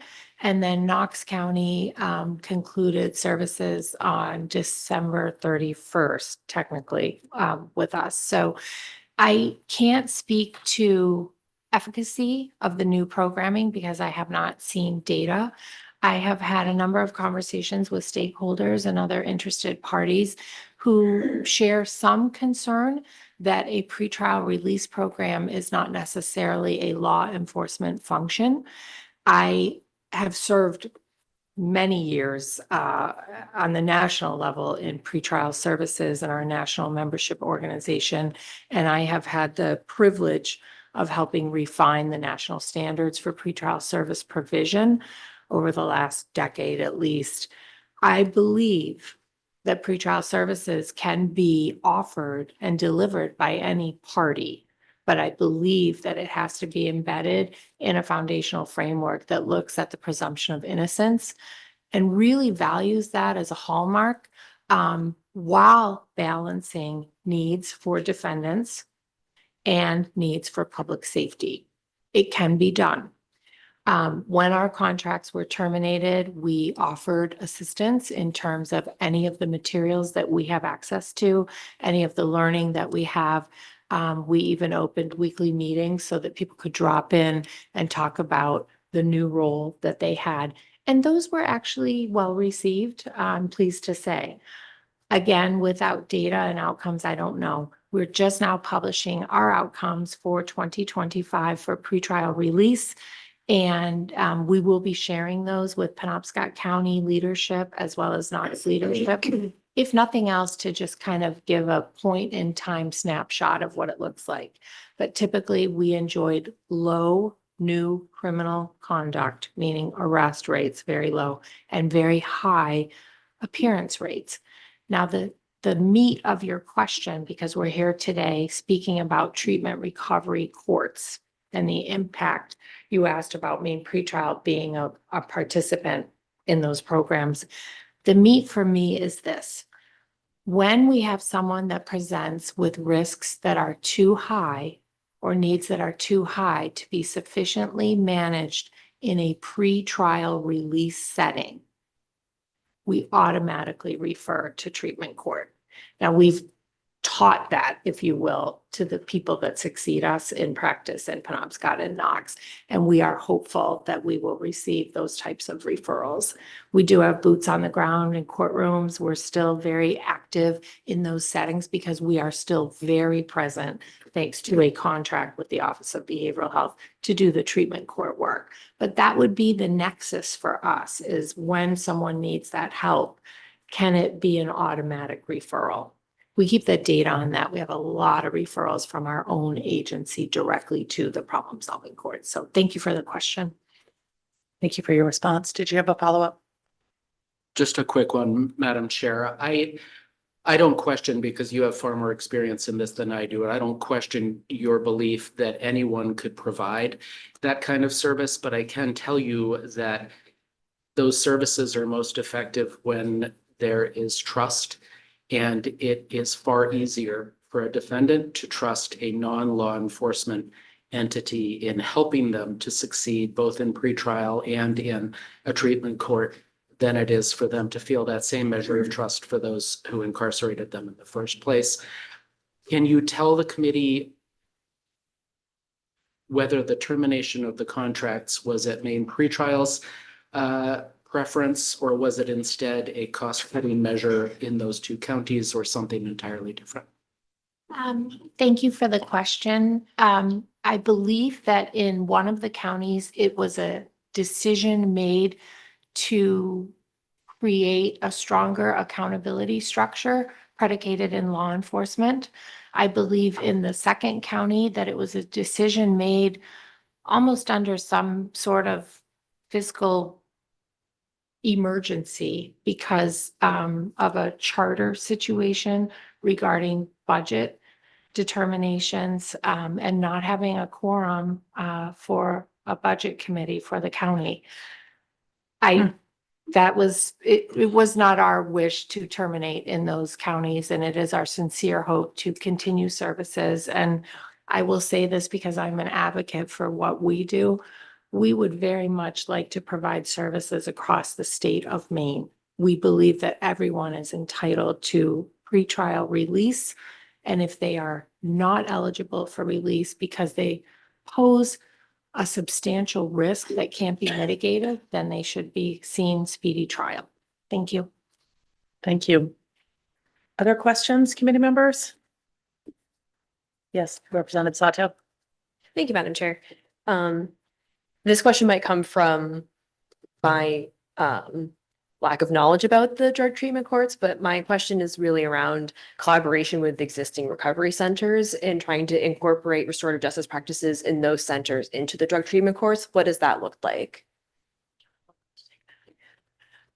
Thank you, Representative Sato. I think that we have exceptional collaboration with the local recovery centers. I think it can be deepened. When you speak specifically to restorative practices, it is a unique process that we are enjoying in the Mid-Coast. The Mid-Coast covers, and you probably know this, but Lincoln, Sag, Waldo, and Knox counties under one criminal adult treatment court. And we have had exceptional service and leadership and guidance from the local restorative justice project there. They have embedded themselves in practice, and that court is routinely operating restorative circles on a weekly basis with participants. It has been nothing short of incredible. And of course, everything must have its data base. Data is captured. They have partnered with a prominent national organization to look at the data that has been captured so that they can actually show this works rather than us all feeling great about it. But we certainly have anecdotal positive responses from participants and practitioners alike. It helps shift the thinking about how a problem can be solved in a community by staying together rather than othering or sequestering someone. And if I can just add to that, I mean, I think from when we think of it from an Office of Behavioral Health perspective, treatment courts and recovery centers are both initiatives that we are deeply involved in. And I think that this is, how I started of treatment courts are at their core a partnership at the state level and at the local level.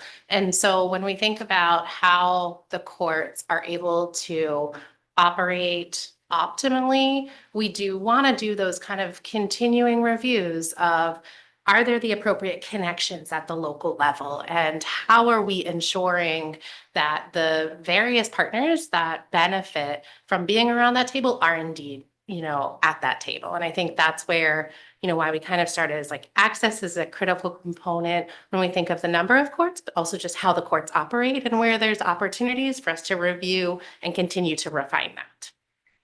Representative Lee. Following up on my previous question, I'd be interested for your experience, whether this distinction between the co-occurring disorders court and the adult treatment courts is just one in name only. I love that question, Representative Lee, and I'm glad you asked it again. I think that Ms. McCauley answered it very well. I would simply add a little bit of detail to it. Many years ago, I would guess 20 plus years ago, there was a movement to assure that every court is co-occurring capable. And that movement was ushered in by the Office of Behavioral Health, which was then called Office of Substance Abuse. So it's been a very long time. In name only is the co-occurring disorders court, but I will say that I think it is a standard bearer for everyone. And I will tell you this, it is one of the only courts that receives referrals on a statewide basis because of its singularity in identity. Now, every other court catches up. Every other court makes sure that there are co-occurring practices and trauma-informed practices. But that court really can be, and I would argue should remain, a standard bearer for Mainers. The difficulty is, and Ms. McCauley articulated it beautifully, we have operational gaps because people have to move. I want to be in the premier court, I have to move to Augusta. Well, every court can serve your co-occurring disorder. And under Office of Behavioral Health, we have contracting with treatment agencies that are dually licensed. So they are able to serve both mental health and substance use in every single court. Yes, go ahead. Some very effective branding of that first court. And I was Yeah. lucky enough to have been a judicial law clerk 18 years ago in Kennebec County at the time. So. Wonderful. Representative Sato. Thank you. I just remembered my follow-up for my past question. We've been seeing that there are recovery centers that are falling under or closing really rapidly. And I'm wondering if you're seeing potential for having negative impact on the ability to implement or collaborate restorative justice across the state. No, Representative, it's a great question. We appreciate it. We, within OBH, and I don't have the precise information, and I'm happy to follow up. We just completed a round of competitive procurement for, continued funding for recovery centers. It was actually a kind of a two-stage process with the available funding that we have. We do know that there are financial challenges, like that's just stating reality. And I think what we try to balance is the resources that we have available to us, that we get them out, that we provide support. Not everyone is able to be funded. It's just the reality that we have to think about with the resources that we do have. I'd be happy to share the outcomes from that round of competitive procurement so that you have an understanding of just what we do fund with the resources that we have, and then also where there are still other recovery centers that might not receive OBH funds. And I also want to acknowledge that not all of the funding comes from OBH. Some receive Recovery Council funding. So it is a little bit of a diverse funding landscape, I'll say. Thank you. Any other questions, committee members? Senator Talbot Ross? Thank you, Madam Chair. I just want to tease this out a tiny bit around the restorative justice piece. And so currently, this collaboration that you're talking about, is it contractual? It's just, it's how the local have come together in looking at problem solving around this, but so it's not contractual. No, Senator Talbot Ross, it is not contractual, and I would invite colleagues from the Administrative Office of the Court if they have different thoughts, but it is how the court grew up, and there was a strong premium placed on community. And the jurist there, Judge John Martin, was very happy to staff his team in a private, confidential, cohesive manner, but also to have almost like a steering committee, if you will, as that court was new and opened. That is a court that receives federal grant funding.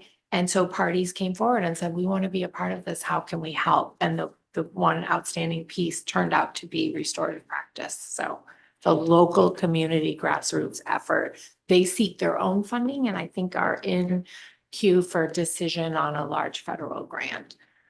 It would be helpful to get more information on that collaboration because the legislature has considered codifying restorative justice in terms of sentencing and diversion. And so we don't have a definition of restorative justice. We do have one in the juvenile code, but not in the criminal code. So it would be helpful to understand the impact of this work as we start to consider how you would literally look at this diversion legally, I guess. Do you understand where I'm going? I do, yes. Yes. The trajectory? We would be happy to make a connection, however best appropriate, with the person that is spearheading that project locally. And she could also give quite a bit of information about definitions, language, the data that's collected, and the process that they're about to undergo in terms of showing efficacy in relation to the treatment recovery. Because we have had great success on the juvenile side. Yeah, absolutely. Thank you for all your work. Thank you. Any other questions, committee members? We do have representatives here from the courts and from the judicial branch. All right, not seeing any more questions. Thank you, and we will look forward to receiving your report. Thank you so much. Committee members, I think we have finished our work for the morning and we will come back at 1 o'clock to start the afternoon.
Welcome back, committee members.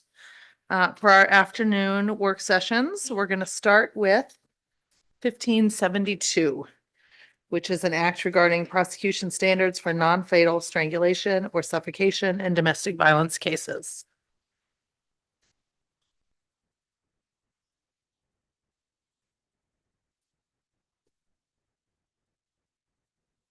Senator Hagan, would you like to introduce yourself? I think I missed you this morning. Apologies. No worries there. But thank you very much. I'm David Hagan, Senate District 10, 12 towns surrounding Bangor, but not Bangor, almost all of them on the Brewer side. Thank you. Thank you. Okay, so LD 15, oh, sorry, you didn't ask me to. Please go right ahead. LD 1572 is an act regarding prosecution standards for non-fatal strangulation or suffocation in domestic violence cases. And as we discussed on Wednesday, this bill originally had many different things in it. One of those things was to specify within the aggravated assault statute different types of aggravated assault that could be committed either by strangulation, which is already an existing law, or by suffocation, but then separating them out so that the data could be collected on them. And then there was also provisions in the original bill that elevated the class of crime, created evidence rules, did many different things. When you worked on this last session, you came to a point where you wanted to really reach out to someone to kind of investigate how best to describe the crimes of suffocation and strangulation and whether they should be separated out in aggravated assault and how to move forward. So you directed me to send a letter to the Abuse Commission, which conducted a whole study, and you had the presentation of their report earlier this week. And they had proposed making a change to section 208 of the Maine Criminal Code, which is the aggravated assault statute. And folks had some questions about it and really wanted to see what that would look like in the context of the statute. So that's why you have the purple sheet in front of you. It's the proposed amendment for today's work session. And this is based on what the Abuse Commission recommended, which is in the amendments to section 208 on the front part in section 1. And then also, because every aggravated assault, when it's committed against a family or household member or a dating partner, is also considered domestic violence aggravated assault, but it's separated out, I think, for data purposes, has the same class of crime. It's just separated out in that way. You need to also amend section 208D to make similar amendments to that statute. And so that's the language you have here. If you wanted to vote in favor of this, because it does create a new crime, even if somebody were to argue that strangulation is already an aggravated assault and a domestic violence aggravated assault, suffocation is not listed that way. So there is at least that new crime. So it would need review by the Joint Standing Committee on Criminal Justice and Public Safety. And just to remind you of how that review works, I gave you the handout and it's on the bottom of the back page where there's a little star reminding you when you have to send something to criminal justice. So it really depends whether a majority of the committee votes for any version of this amendment or the original bill or the sponsor's proposed amendment from last session, which has a new crime or enhances a penalty, either of those, then that review would be required. Thank you. Oh, I did forget to mention, you did also ask to put it off to today, not just to see the language, but you had a lot of information from the Maine Prosecutors Association and their input on this proposal last time, and you asked if there were any input might be provided by MACTL or by PDS. Mhm. And I don't know this person by sight, so I don't know if they're there, but I was told District Defender Logan Perkins would attend if possible. And then also there is the Director of Supervision at PDS asked for a Zoom link in case you had any questions for him Oh, on the great. proposal. Thank you. MACTL was going to try, but admittedly, it was a very short turnaround. Yes. Committee members, do folks want to hear from PDS? Yes. Okay. Let me move over.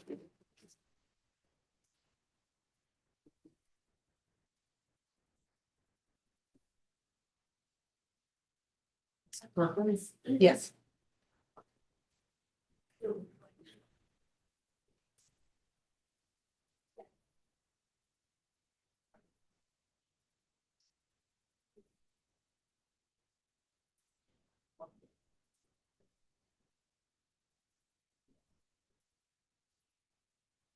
Good afternoon, welcome. Thank you. Good afternoon, Representative Kuhn, and Senator Carney. My name is Logan Perkins. I am the District Defender for the Highland Region's Public Defender's Office here in Bangor. We serve Penobscot and Piscataquis counties. I offered to come be the PDS voice today. I think lots of people have other things on their plate at this exact moment. I also had the privilege and helpful experience yesterday of speaking with Matt Morgan, who is the president-elect of MACDL and who I've known for quite some time. So I was able to speak with MACDL and understand their position a little bit on this as it currently stands. I think we're largely aligned with them in terms of our response to this. So that said, I don't know exactly what you want from me. I'm happy to give you all of my thoughts or some of my thoughts or take your questions or whatever would be useful to the committee. Is there a question from a committee member? Senator Carney? Could you please share your thoughts with us? Thank you, Senator Carney. I'm happy to. So I wanted to say at the outset that there is this procedural difficulty of us seeing this draft. I think Wednesday morning I saw it in my inbox, and I know MACDL had the same problem with the short notice or the rapid turnaround here, making it difficult to properly respond. And that's exacerbated, I think, by the reality that this is coming out of this abuse commission that came out of the original bill last year, in which there was no defense counsel voice on that commission. So we're a little bit on our back foot here in terms of approaching this conversation.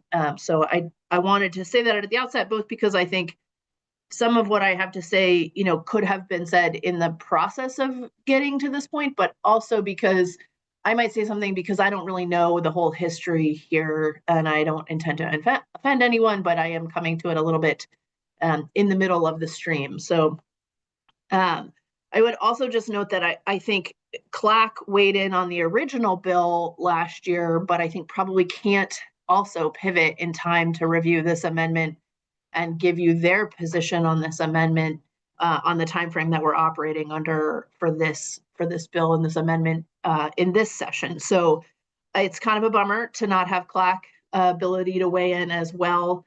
And we're doing the best we can in terms of responding to you in the timeframe available. With respect to the substance of the bill, PDS would be opposed to the way this is currently structured. And I'll give you a couple of reasons for that.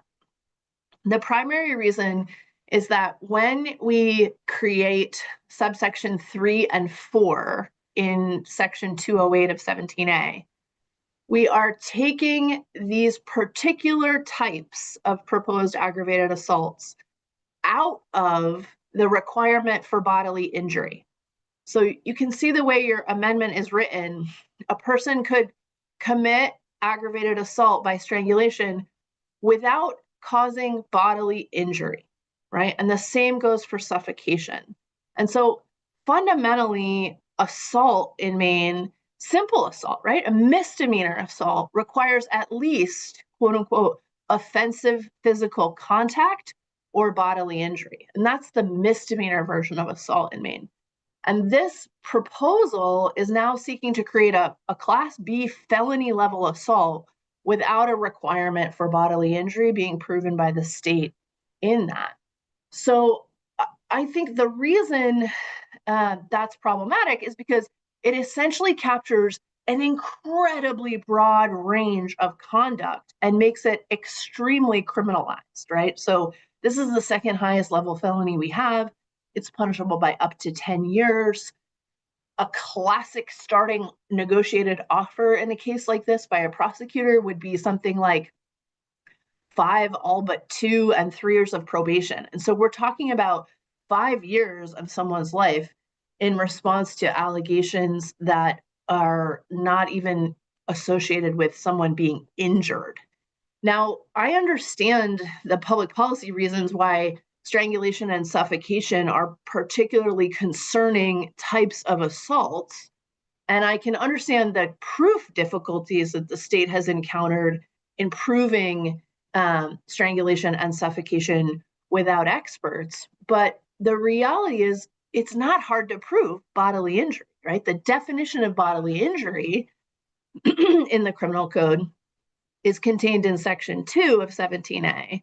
And bodily injury means physical pain, physical illness, or any impairment of physical condition. So that is also super broad.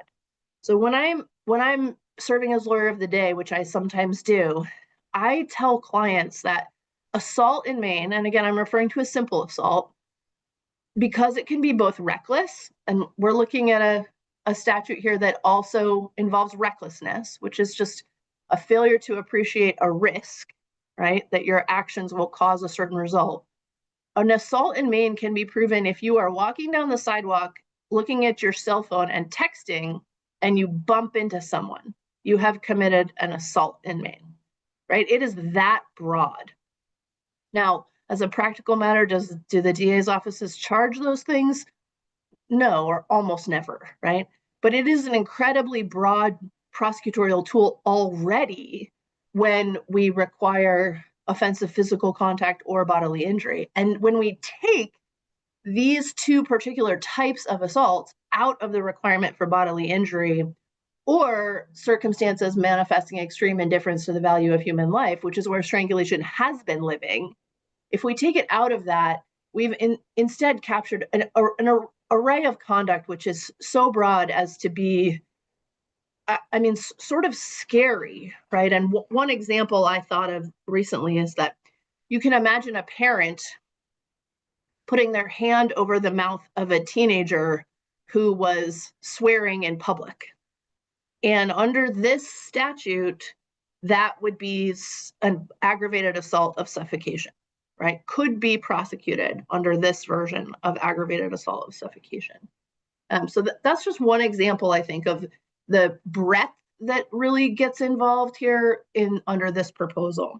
And then the final thing that I'll say, and happy to answer any questions, but is that when this body creates a new crime, I just heard that it has to go to criminal justice, but when this body creates a new crime, it costs money, right? And it costs money in the form of law enforcement, in the form of prosecutors, in the form of courts, and in the form of defense counsel, right? And as someone who has sat in the hot seat in your committee room on the cost issues of defense counsel, and seeing you also put my colleagues in that position, justifiably, of course, that cost should not be underestimated, or not go without consideration if the committee is seeking to do this. And I would note that it's particularly costly when a new crime is created that doesn't use our existing criminal code and its existing definitions, because not only are there going to be new cases and new conduct and new charges, right, that get generated or captured under any time we create a new thing, but I, as defense counsel, if I'm the first defense counsel who has to defend one of these cases, I have to start from scratch, right? I have to think about all the evidentiary issues that go into this. I have to think about an expert witness to help me understand the case and the evidence of strangulation or suffocation. I have to think about jury instructions for a crime we've never done before. So all of those things mean that creating this particular offense, but really any new offense, is an incredibly costly to the criminal legal system, incredibly costly endeavor in terms of the labor and the human hours and the court time and everything else that goes into that. So I think this one is particularly concerning because of the legitimate breadth of subsection 3 and 4 as proposed in section 208. And with that, I'm happy to take any questions. Thank you. I think we will have a couple questions. I'm going to just start with a clarifying one. I thought that I heard the testimony last week to be that at least in the case of strangulation, that is already in law, in case law, that there is not a requirement for bodily injury and that this is adding suffocation, but at a standard that already exists. And I'm wondering if you could comment on that, if I have that correct. Sure. So under the current version of 208, the state could either prove that strangulation was a type of bodily injury under subsection 1A, a type of bodily injury that creates a substantial risk of death or extended convalescence. So the state could try to prove strangulation is very serious. They do this frequently. They get an expert witness to say, these are the long-term consequences of strangulation. This is why it meets this definition. Or under subsection C, which is where it's written right into the subsection, say that strangulation is a bodily injury. It is a type of bodily injury, which is a circumstance manifesting extreme indifference to the value of human life.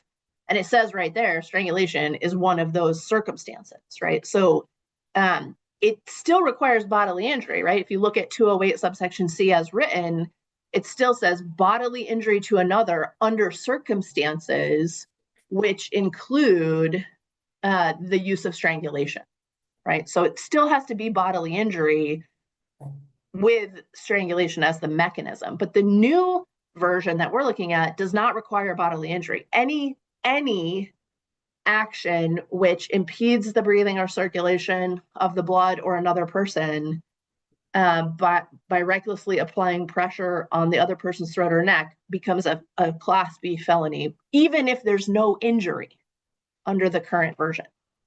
Okay, thank you. Representative Lee? Just to make sure I have that right, your perception or your belief of the status quo is that the inclusion of strangulation in subsection C means that strangulation is per se a manifestation of extreme indifference, but it's not necessarily bodily injury. Is that accurate? Okay. Yes. So you covered two of my big concerns, I think, with the bill. One, the definition of suffocation, and then the bodily injury thing. You didn't express any concern about dropping it out, having an effect on manifesting extreme indifference, and that's the reason why you didn't express that as a concern? I think if I'm understanding your question correctly, can I ask it a different way? Because yes, I think I ineffectively asked it. Right now, if you have an aggravated assault case that involves strangulation, when you get a jury instruction, does the jury instruction require a finding of extreme indifference, or does it just require a finding of strangulation? It requires extreme indifference. And then the instruction says you may find extreme indifference if you find strangulation. I see. Right. But then there's all these other menu of options that they could also use to find extreme indifference. Thank you. I appreciate that answer. Representative Sinclair? Thank you, Madam Chair. Good afternoon. Good to see you again. I don't know if you had opportunity to see the sponsor's original proposed amendment back in April. And if you did, I don't know if you had opportunity then to discuss any concerns with it. But since I think it's still one of the things that the committee is kicking around, I wonder if you could take a second to talk about any risks that you see in loosening the rules of evidence to allow the use of propensity evidence just in this kind of case. Sure. Thank you for that. I will say I looked through everything on the bill tracker for this. So I did look at the original bill. And then I could tell by reading the various testimonies that are on the website that there was an amendment, but I failed to find that amendment on there. So what I can say is the original bill did have a proposed change to the rule of evidence that would allow some propensity evidence, amongst other things, if I'm correct. And I would certainly have concerns about that, right? And one of which, again, is like part of the work we have to do every time something like that changes is we have to litigate all the parameters of that, right? And so the cost of that kind of change is substantial. I mean, I will say the justification for the prohibition on propensity evidence is really important, right? It's really foundational to our criminal legal system, which is that we agree to put people on trial and then to potentially punish them for what they did right now, what they did, not who they are. And so the propensity evidence has this real risk of tipping that analysis from what did this person do on this occasion to this is a bad person and therefore we're going to punish them or find them guilty, right? Now, the judges take into consideration history when they do sentencing, right? And so someone who had a prior assault conviction, someone who had a prior domestic assault conviction, or someone who had a prior aggravated assault conviction, that is definitely going to be taken into consideration at the time of sentencing. But the question about propensity evidence is one really of due process, which is like, does propensity evidence create too much of a risk that judges or jurors will punish someone for who they are, for their past bad behavior, instead of for what they did? And I for one, don't want to be held accountable for all the things I've done in the past when my day comes to sit in judgment. Representative Sinclair. I appreciate that response. And just to put a final point on it, can you tell the committee whether you think the court's balancing act under Rule 403 would be sufficient to get rid of that significant risk of the jury's weighing in excessively prior conduct in determining whether the defendant's guilty of the present conduct? I mean, we have 403 is both a powerful shield and a powerful sword, as so many of the rules of evidence are, right? So, 403 does attempt to create this balancing act. And if there were a circumstance where a particular prior action had enough similarity to this action, and it ties into 404B also when we're talking about prior bad acts or propensity evidence, where their similarities are sufficient that they create a evidentiary logical nexus to the current situation. And sometimes we see that through motive, or sometimes we see that through like habit, or if someone, it's sort of terrible to talk about, right? But if someone's manner of strangulation was consistently that they used a shoelace, right? And they had a prior conviction, or there was a prior incident in which someone had used a shoelace to strangle someone, that kind of evidence likely would come in under 403 or 404 because it's sufficiently specific that if in this case the state's trying to prove a strangulation by a shoelace, the judges are going to say, oh, that's very probative, right? That's very probative because of the close ties in the pattern or in the specific details to this case, right? But if the allegation was that on the past, someone had put their hand over their teenager's mouth who was mouthing off in public, that wouldn't come in under 403 because it's too remote.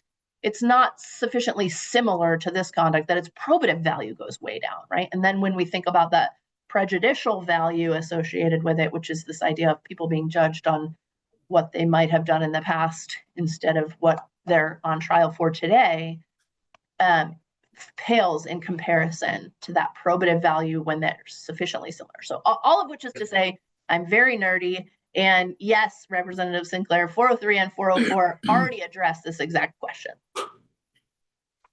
Thank you. Committee members, are there other questions? All right. No questions at this time, but we'd appreciate your hanging out for the rest of the work session if you're able. Sure thing. And I apologize. I know I'm not invited, but I did I told you I spoke with MacDill and they shared my perspective. Okay, great. I'll stop. Thank you. Thank you very much. Committee members, do you want to hear from anyone else? We have the bill sponsor. We have Andrea Mancuso. There are additional questions. Yeah, Representative Caruso? Okay. Andrea, can you come join us? If you could put your mic on, please, Representative. Good afternoon, Andrea Mancuso from the Maine Coalition to End Domestic Violence and on this one from the Abuse Commission. Great. Thanks for joining us. Sure. So with regards to the new crime this is creating, how, we keep hearing a lot about cost, but how often, I mean, you probably can't answer that question, but how often is this something that is not able to be pursued because it's not in the statute right now? Like you wish you would have had it. How many times is this a common occurrence? I would fundamentally disagree that these are new crimes. The crime of strangulation is already outlined expressly in Title 17A, Section 208, and prosecutors prosecute assault by suffocation under this statute. Okay. What we're doing is clarifying for strangulation, dropping it down to be able to have simplicity in jury instructions that in fact, as case law has confirmed, and as I think you heard from defense counsel, for strangulation, you do not need to independently prove manifestation of extreme indifference, right? The way it is now, jury instructions are having that in there. And so juries are having to understand, well, what does manifesting extreme indifference to human life mean when, as a matter of elements of the crime, it's irrelevant functionally. And it will help the state be able to identify where strangulation is showing up, how's it showing up, and how are we responding to it in the criminal legal system, which we are currently unable to do. Suffocation crimes, if I were to assault you by applying pressure on your chest so that you couldn't breathe, or covering your nose and mouth so that you couldn't breathe, the state can prosecute me under Title 17A, 208. They have to prove bodily injury, which is physical impairment.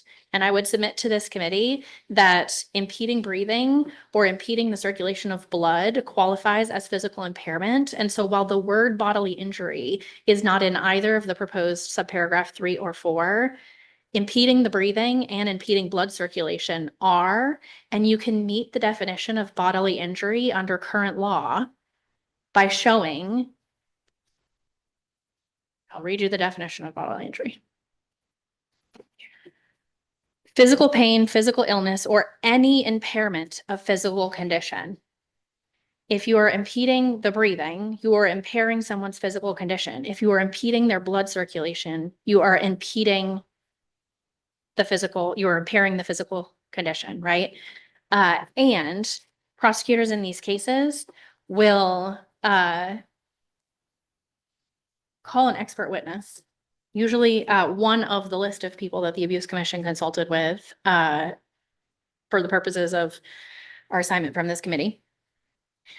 And they will talk about how suffocation shows up and the physical impairments that usually will result from the consequences, short-term, long-term, medium-term, from someone having been suffocated to meet that manifesting extreme indifference to human life, right? So for suffocation crimes, if I assault you by suffocation, the state under current law does need to prove, you do need to find that I have assaulted you in a way that manifests extreme indifference to human life.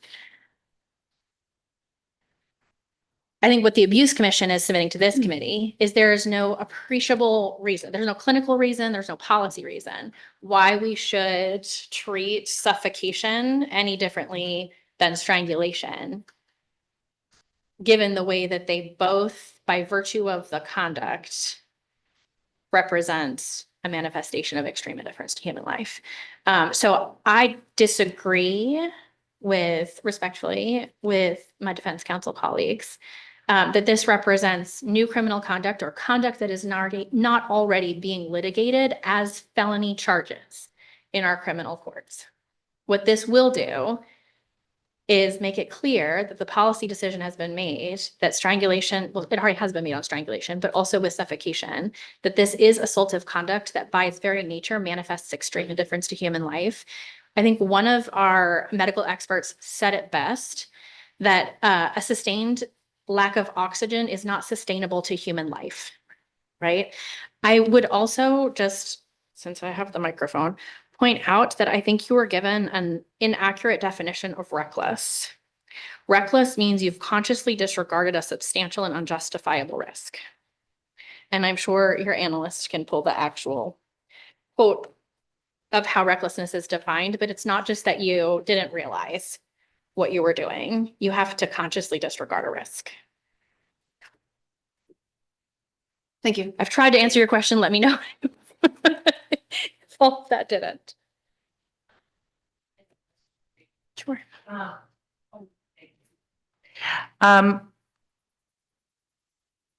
understand for the purpose of the data collection, why you want to separate these out into separate sections. But what if you just articulated the term suffocation, following strangulation, so that both words are in the existing statute, which I think would. So you're, because of the manner of the assault, right? So suffocation is not going to involve pressure on the throat or neck. Suffocation is going to be conducted through pressure on the other person, on the person's chest, or blocking the nose or mouth. So if you just had it read, a person is guilty of aggravated assault by strangulation or suffocation if that person impedes the breathing or circulation of the blood of another person by intentionally, knowingly, or recklessly applying pressure on the person's throat or neck, you're not actually covering the behaviors that constitute suffocation. Does that make sense? It does. I guess I'm just trying to figure out a way to reconcile these two, because we're getting two very different interpretations of the change that's being made. And I'm just trying to figure out a way to maybe reconcile those. Janet? I think there's, as I understand it, two key differences in the approach.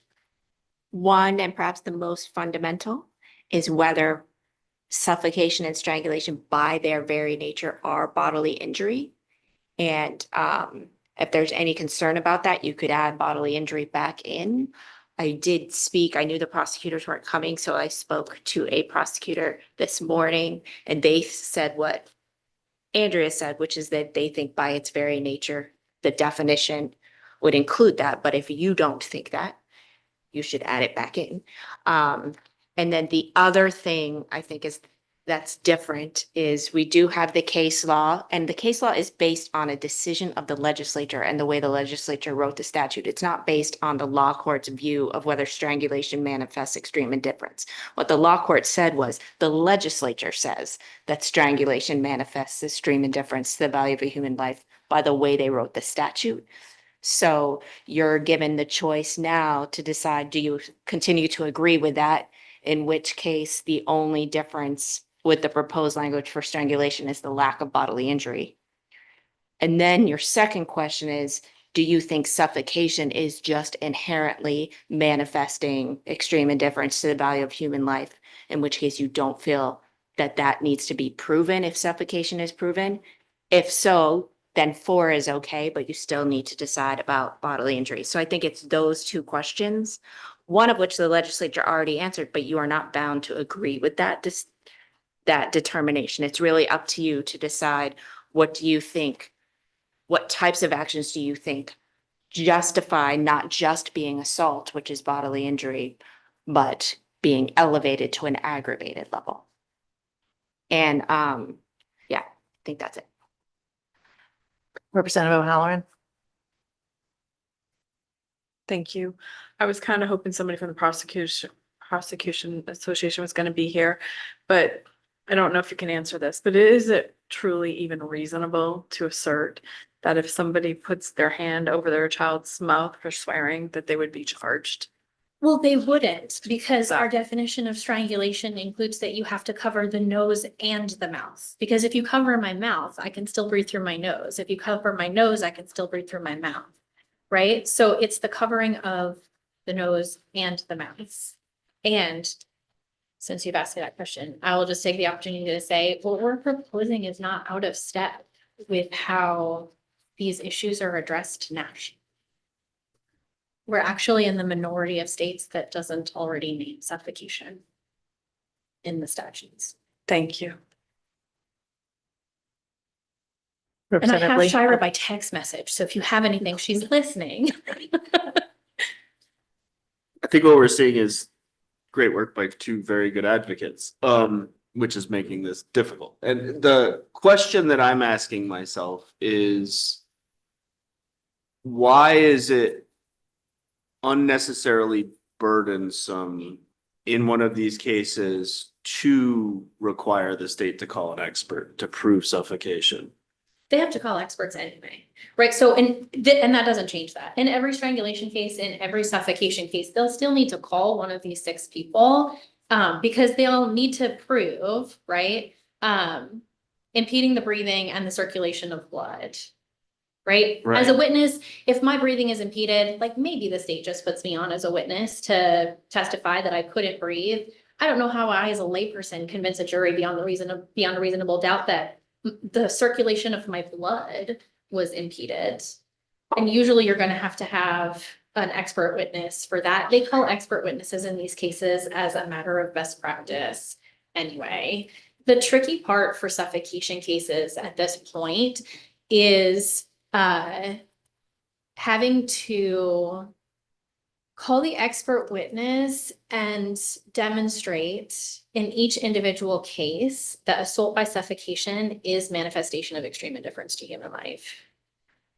We have made a policy choice that strangulation is manifestation of extreme indifference to human life. And most states have recognized the reality of what our clinicians told us, which is there really is no clinical difference between the dangers that are inherent from the use of strangulation and the dangers that are inherent from the use of suffocation, nor is there a difference between the life-altering impacts that can result from being assaulted by either one of them. Many of the impacts that don't show up in the immediate aftermath of the assault. Representative Lee? It's, and you and I talked about this offline. It's the phrase applying pressure to the other person's chest that is just, it gives me so much pause. So I could apply pressure to your chest, right? And not, and that element is met. But the prosecutor also has to prove beyond a reasonable doubt that my application of pressure to your chest impeded your breathing or impeded the circulation of your blood, right? So just saying, I pressed you up against the wall, right? Applied pressure to your chest to push you up against the wall is not suffocation unless your breathing is impeded or the circulation of blood is impeded. And impeding your breathing or impeding the circulation of your blood can have detrimental long-term consequences to your health in a very short period of time.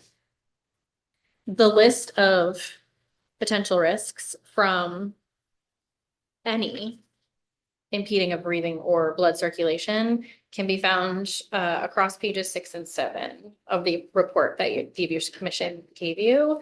Long-term impacts can include the early onset of dementia, encephalitis, increased risk of stroke. I mean, it's a really scary list of things that can result. Sorry. Go right I ahead. think that's the part that troubles me, right? You have an expert witness who can say any application of pressure to someone's chest has the risk of causing these things very quickly. If it impedes your breathing or circulation of blood. But at what point does that occur? Well, that would be an element the state would have to prove. Right, and so that's where I'm back to like the definition. I agree that the definition of recklessness is what you said it was, not what was articulated earlier. That to me is a lower threshold of mens rea than manifesting extreme indifference to human life. And so asking for the application of pressure to someone's chest to immediately satisfy that marker and take that out of the discussion and the calculation in one of these cases gives me real pause because of what you're saying, which is it's very easy to apply pressure to someone's chest and maybe have the effect of doing this, especially in the absence of having to show injury. Oh, I'm not saying that it's easy for the application of pressure to someone's chest to impede your breathing or your blood circulation. I'm not qualified to give that medical expert testimony. That's why we want an expert. What I'm saying is, when the application of pressure to someone's chest that rises to the level of impeding their breathing or their blood circulation is a very real risk of these medical impairments. So not that it's easy to get to the impeding of the breathing or the blood circulation, but if you apply pressure to someone's chest such that you have impeded their breathing or blood circulation, you are at that moment risking the very scary list of things that is in here. And the strangulation definition that has existed in our aggravated assault statute for over 10 years now is intentionally, knowingly, or recklessly applying pressure on the other person's throat. Let me ask you, what Any is, pressure that impedes the breathing or blood circulation. what is the harm in your mind in adding the bodily injury requirement? Is it just that it's redundant with the other? I'm happy for the committee to build in the redundancy if that eases. Shire might kick me for I don't see that there is a harm to having the word bodily injury in there. The conversation that we had is it's redundant because bodily injury is defined as any impairment of physical condition. And in order to prove strangulation or suffocation, you have to prove impeding of breathing or impeding of blood circulation. So you're meeting that third prong of bodily injury if you can prove one of those two things. So verbally, it's redundant in the statutes. I'm sure your very talented analyst could figure out how to make it not clunky in a paragraph. Good try. But we did discuss that it is redundant in existing law and it would be redundant. Okay. Representative? Oh, your mic's. There we go. With that redundancy and how it really is not going to accurately reflect what's happening, do you also feel that it is probably going to end up lowering the charges, or it's going to be much easier to have it pled down because it's not appropriately listed in its own category? I don't know that I would have. She's listening. I'll see if she texts a message. But I don't think doing or don't doing what we have suggested will impact whether or not charges are pled down. Yes, go ahead. Does it also help with tracking? Yes. So it takes away from the ability to track. We have no ability to track strangulation cases or suffocation cases. That's not expressly listed in the statute, but we have no way of tracking strangulation cases now. And this would help. This would help us do. So if we make this change, which doesn't seem necessary to me, but I'm not a lawyer, we're losing the ability now to track that. But if you do make the change, you would have the ability to track that. Maybe we're talking about two different changes. But I mean, by changing the law to include them separately, we then have the ability to track. Yes, if you do what's on the purple sheet, Yes. you would have That's the what- ability to that's what I meant to track say, it the from purple sheet. arrest through sentencing. Right. I did want to add, it wouldn't matter whether you add bodily injury or not. If they're their own subsections, you can separately track. So it's a different issue. The bodily injury question doesn't impact. Senator Carney? Is it trackable? Do they have to be like a subparagraph 3 and 4 to be trackable, or could they be a 208 subparagraph 1 subparagraph D and E? Like, does it have to be the numerals instead of the letters. I don't think doing it as a D would.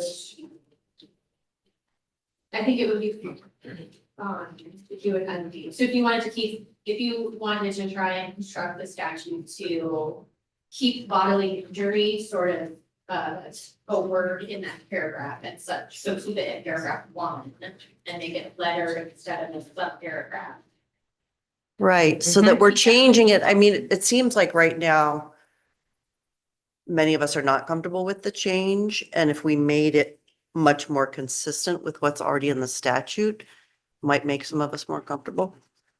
I think as long as it's in its own separate paragraph, you solve the term.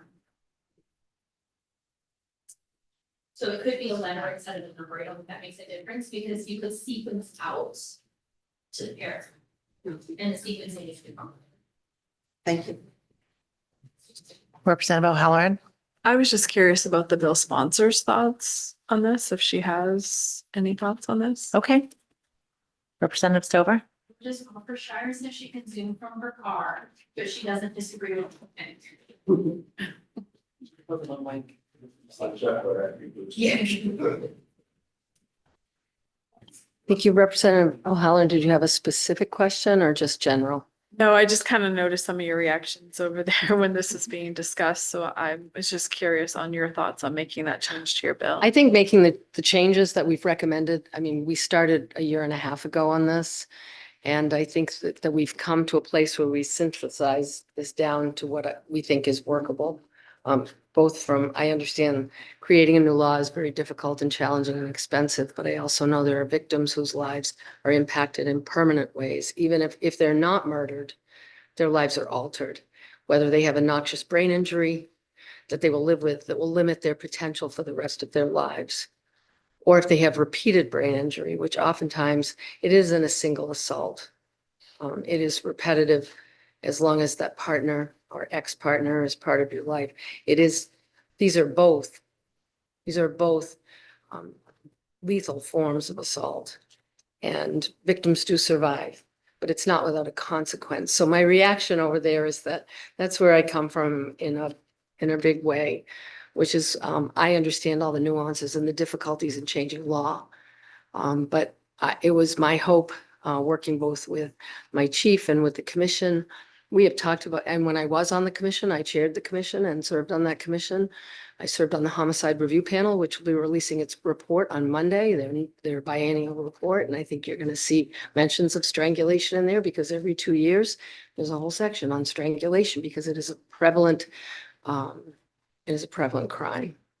And I think too often, because of some of the nuances in the law that have existed, these things get pled out and pled down. And from a victim's perspective, having a crime of and I've been with victims and I've gone back to visit 2 days later with the police when they redo the pictures, because you have to go back because oftentimes the bruising and the petechia, particularly around the eyes and the eye sockets, 2 days later look very different than they do the day that it happened. I think oftentimes to get pled down, and I get how that works for the laws and the courts. But so some of my reaction, Representative O'Halloran, was just very deep feelings that I have about this subject because I've read too many transcripts. I've serving on the homicide review panel for more than 10 years. There's one that will stick with me forever.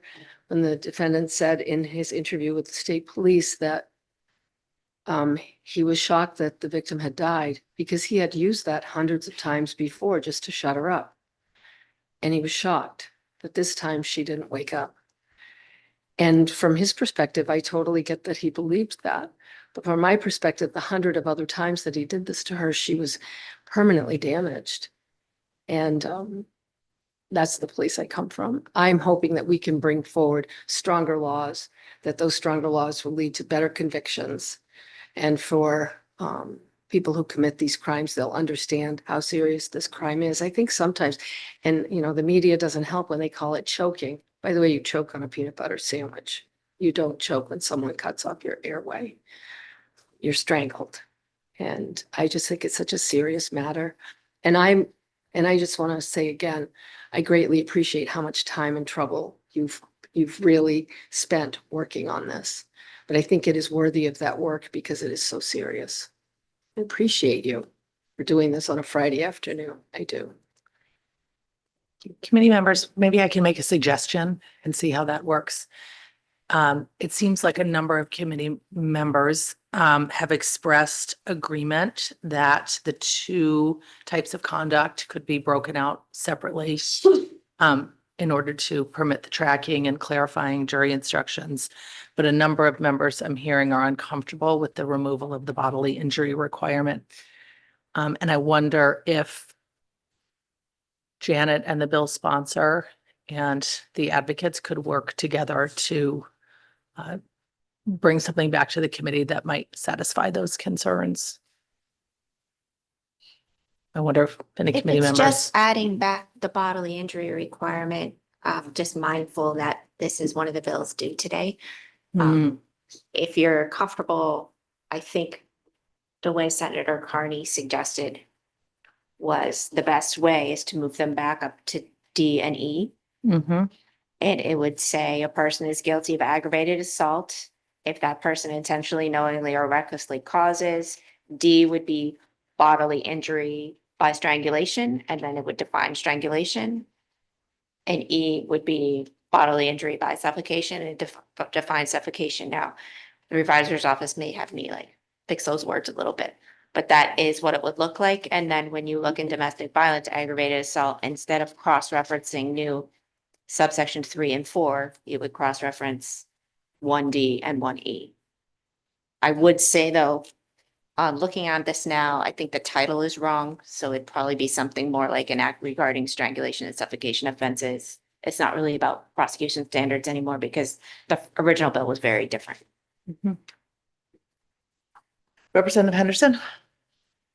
Thank you, Madam Chair. And I think I got about 30% of that. That was a lot of lawyer talk. But I think I'm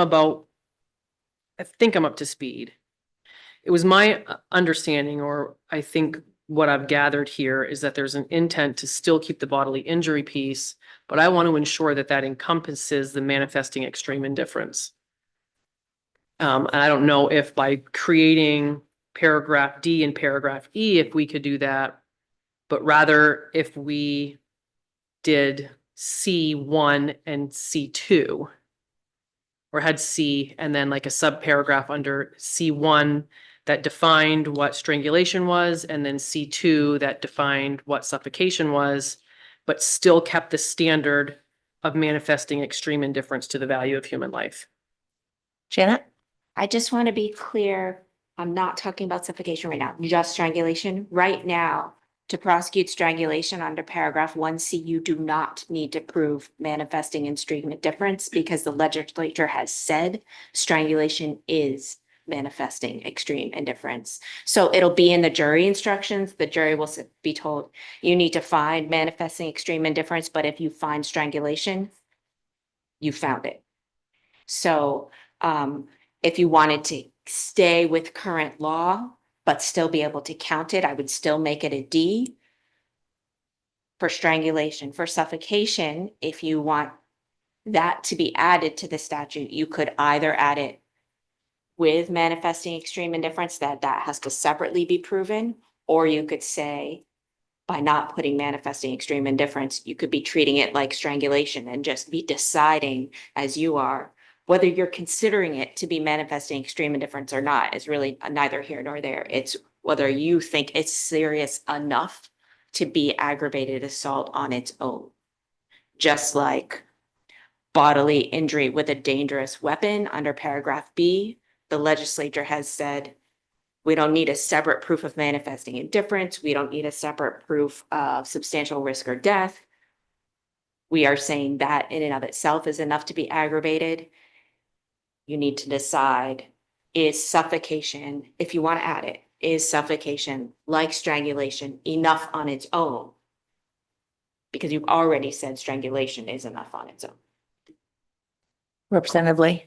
I don't. I don't know if more time is gonna buy anything for me, frankly. I think where I'm at is I'm perfectly fine with adding the D as to strangulation. I could be persuaded either way on whether that should include the bodily injury question. I'm just uncomfortable with adding an E of suffocation at this point. So, I mean, if we were to vote right this second, my report would be just adding the D of strangulation and breaking it out from where it is in the statute. Senator Carney? So I've been struggling with the same thing.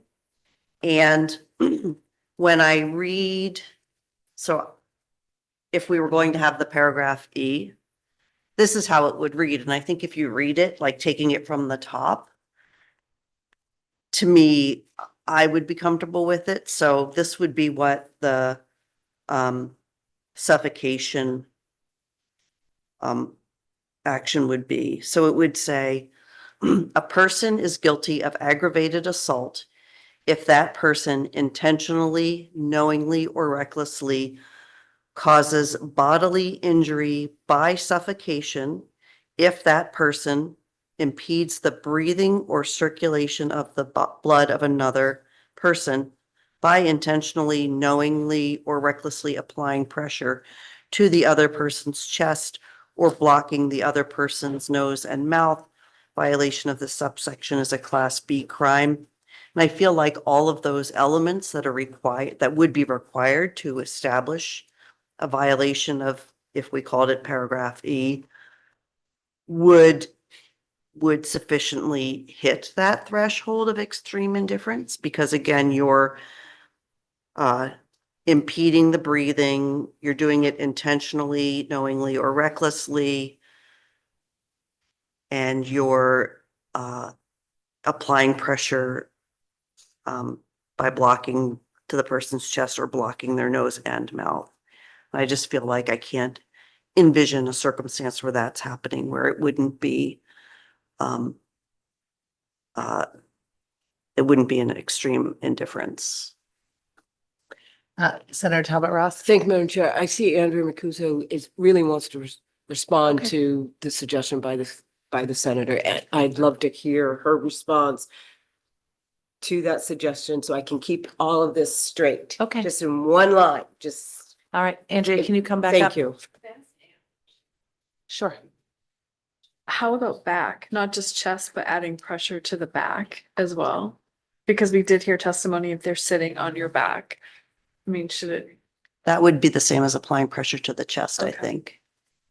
Could you, thank you, put your Sorry. light on. I just, and I'm sorry, Senator Carney, sometimes my auditory processing is not great. But I think it would be important to keep the mens rea before the action and not the result. She said that. Okay. Did it on? It's gonna stay intentionally, knowingly, or recklessly causes bodily injury. And then it's still That gonna was the top say line. impeding breathing or circulation, and then intentionally, knowingly, or recklessly, the nose and Okay. mouth or the chest. Okay, great. Because it was originally the strangulation statute and then I it was had to- listening for that. Okay, Jenna, thank could you read it one more time, just so that we all have Yes. it? So we're gonna start right at the top of the page, 208.1. One will be part of this crime. A person is guilty of aggravated assault if that person intentionally, knowingly, or recklessly causes. Go down to 4, cross out 4, write E. You say bodily injury. And probably say something like by suffocation, and then define suffocation as impeding the breathing or circulation of the blood. So that's the result. There's no mens rea about that. It's what actually happened. And then the mens rea is by intentionally, knowingly, or recklessly applying pressure to the other person's chest, which the testimony said included back, or blocking the other person's nose and their nose. Thank you. I'd like to also ask Logan Perkins, if you could weigh in on this, please. Proposed amendment. Yeah, thank you. I appreciate that, Madam Chair. I do think that the concern that I have remains, and I appreciate the attention to re-injecting the bodily injury, because I do think that's important. And I think jurors assign meaning to the term bodily injury.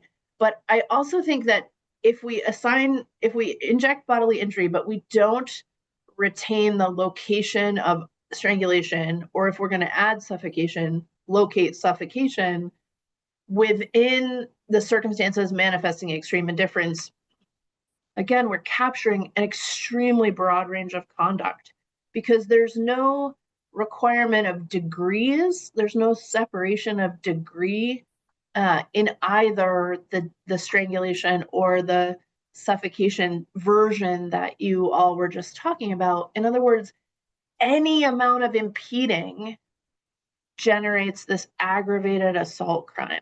So, with all due respect, we don't want to think that prosecutors are going to charge parents who cover their kids' mouths, but if you cover your kid's mouth, how much space is there between their mouth and their nose? And is your finger up against their nose? And what is the kid going to say about it if they're really, really mad at you, or if you're in the middle of an ugly divorce and they want to go live with the other parent? We see prosecutors charge felony thefts for stealing a bottle of water on a 100-degree day. So I don't think we can rule out that kind of thing is going to happen if the statute allows any degree of impeding to be a Class B felony offense. We're going to see Class B felony offenses charged in the tiniest degrees of this behavior. And I agree with Andrea Mancuso that this strangulation and suffocation are horrendous ways of committing assault. And when they are severe, when they are substantial, even, they don't even have to be severe, but when they are substantial, they are very dangerous. They're very problematic. They're very traumatizing, and they create significant injuries. And those cases can and should and are being prosecuted under this existing statute. But when the degree is really small, this is not breaking that out in any way, right? And so that's one of the concerns I have, is like a reckless impeding of any degree that doesn't include the requirement for circumstances manifesting extreme indifference, which again has meaning to jurors, right? Circumstances manifesting extreme indifference has meaning to jurors. It tells them that we're talking about something really bad. It tells them that we're talking about extreme circumstances before they say any degree of impeding is going to be guilty, and yeah, I think we see cases charged where small degrees of bodily injury are charged as significant assaults, and the lives of the people who are charged also matter, right? So without detracting at all from the real experiences and suffering of the victims, this statute, and I guess I'm just saying this for the committee's awareness, if you take it out of the subparagraph that includes circumstances manifesting extreme indifference, is enabling prosecutors to charge the slightest degree of impeding breathing or circulation, either by suffocation or strangulation, as a Class B felon. 1 second. I think Janet had a comment. I would say that's true for strangulation already under the case law. It is not true for suffocation already under the case law. And I think that the example given is true if it's not a parent with a kid, because there is a defense in the statute for physical force by parents, including if it's on page 27 of your book. And this actually, if nothing else, may be a reason to put the bodily injury back in.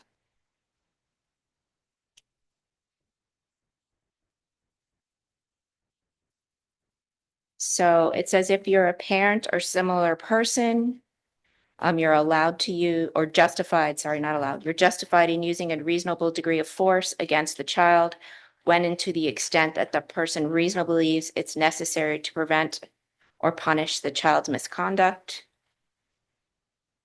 And then, sorry, says in 1A to constitute a reasonable degree of force, physical force applied to the child may result in no more than transient discomfort or minor temporary marks on that child. So that doesn't mean if I'm not walking down the street and my husband's saying things that I know I mean, because he would never do that. But let's just say he did. And I put my hand over his mouth. I think the example is something you should think about and work through. But I just wanted to say with a child, I don't think, if it's my child, I don't think it's the same question. Okay, thank you for that. Representative Lee? I think Janet sort of got to the point of my question, which is, I understand your point is about severing this from the paragraph that includes manifesting extreme indifference as to suffocation. I don't understand that argument as to strangulation, because ostensibly we as a legislature have already done that. We've already severed it from the finding of extreme indifference. Other hands? Representative Crusoe? Clarify, I didn't hear, did you say E or D with the bodily injury by suffocation? So what's number 3 would be a D. That's and- what I thought. And Okay. would start with bodily injury by strangulation. And then what's 4 would be, Bodily injury by suffocation. right, and I think it's just, do you want to add, I think it's the question Representative Henderson asked, do you want manifest indifference to have to be proved as well for suffocation or not? Are there any more questions? Do people want to take a quick caucus break? Yes, okay, let's do that and we'll come back in just a few minutes. Yes, go. Before we break for caucus, everybody, I just wanted to make an announcement. We are going to postpone the work session on LD 127. We're going to take it up next week. There may be an amendment coming, but the language isn't ready for distribution yet, so it doesn't really make sense to do a work session on that. But what we plan to do is to provide the language to the interested parties and then schedule a work session for several days after that so that people have a chance to look at the language. So I'm sorry for those who have been waiting for that bill.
Committee members, thank you for returning from our corner caucuses.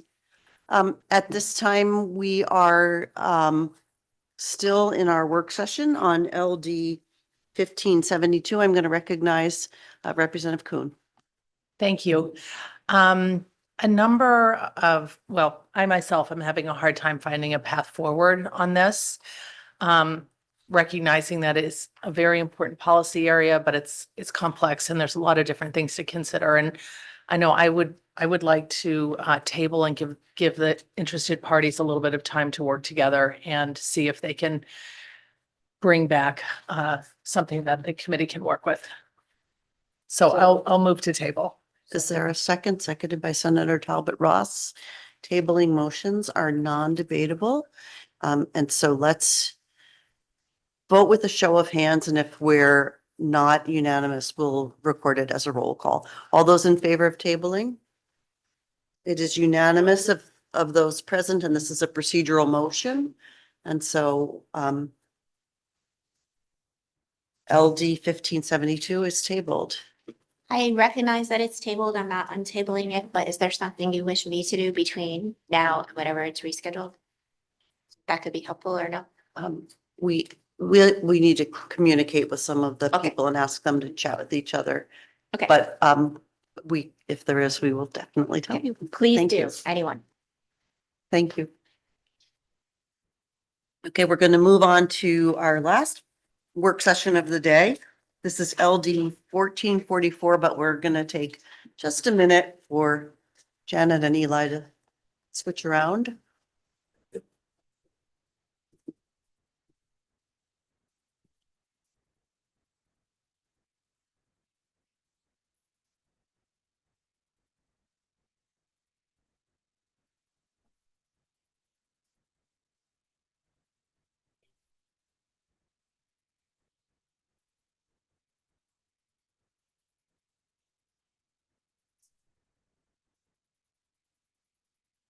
We will be done very shortly. Dash, did you need to be?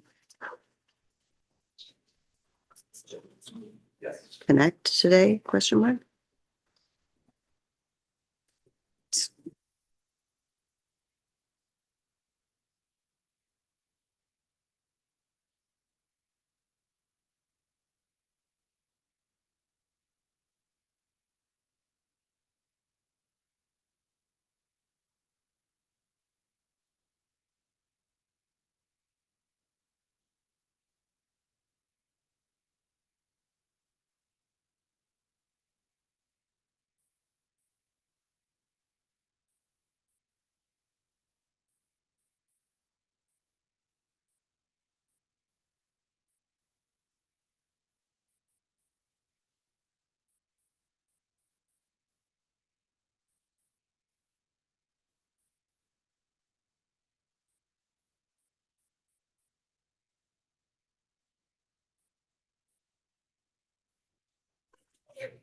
So we're opening up the work session on LD 1444. This is an act to prevent foreclosures without strict compliance with notice requirements. And we've had a couple of work sessions on this. Eli, did you want to orient us? Sure. Good afternoon, committee. What Subi has just passed out to you is an amendment. This is an amendment that we talked about either last week or the week before. And we had just tabled the bill to get input from some of the stakeholders who weren't in attendance at the time. What this amendment would do, it would pare down the bill to, or it would essentially be a strike and replace, turning the bill into a resolve that would clarify the retroactive application of Finch, which was that case that we had discussed, simply stating that the holding in the case of Finch v. US Bank NA may not be applied retroactively. Thank you, Eli. And so committee members, I just wanted to, this is a very different version than the original bill we took up.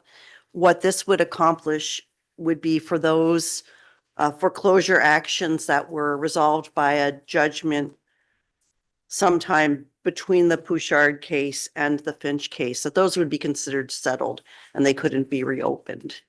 And so I think, a compromise, but what it does is it preserves the stability of those people whose lives would otherwise be upended should Finch be applied retroactively to court judgments that had already been decided. Are there questions for Eli? Questions for anyone else in the room? Yes, Representative Henderson. Thank you, Madam Chair. If I recall, at the last work session where this amendment was proposed, we had asked to hear from the Maine Bankers Association and Josh Stearman, I believe. Oh, yes, he is here. He is here. I couldn't see you through the weeds of people. Yeah, I was curious to see if he would be interested in coming forward and answering. Yeah. Josh Stearman, could you work your way through the crowd? And when you're able to get to the horseshoe?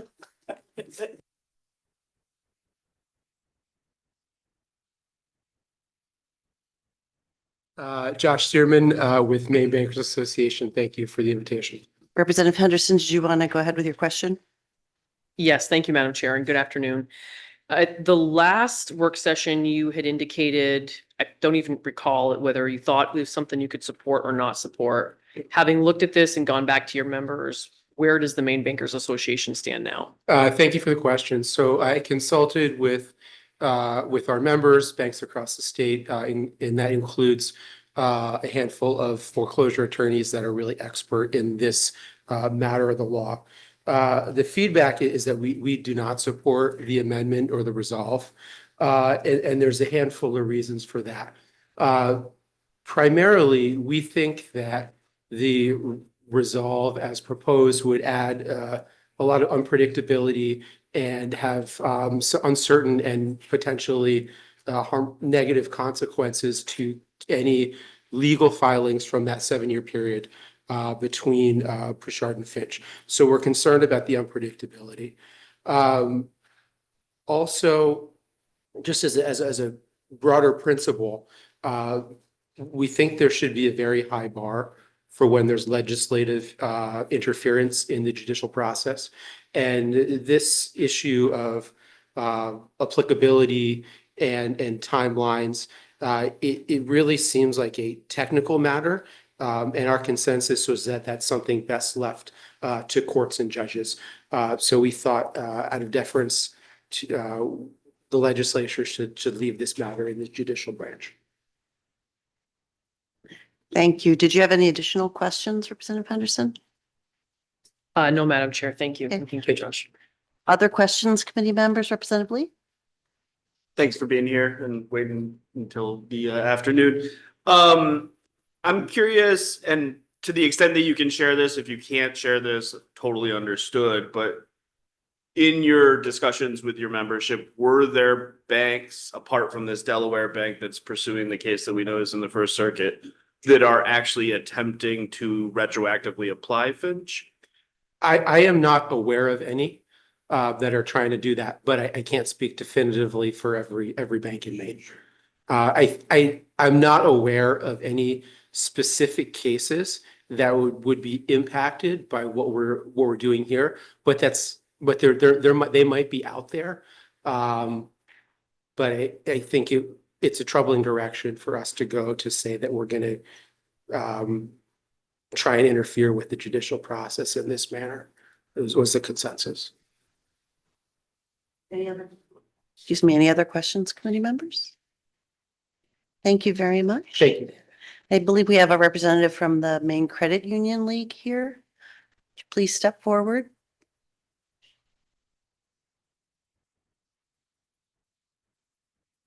Hello, Jared Gay, the Director of Advocacy and Compliance at the Maine Credit Union. Thanks for having me. Thank you for joining us this afternoon and also for waiting until late on a Friday to speak to the committee. Can you just let us know the Credit Union League's position with regard to the proposed amendment?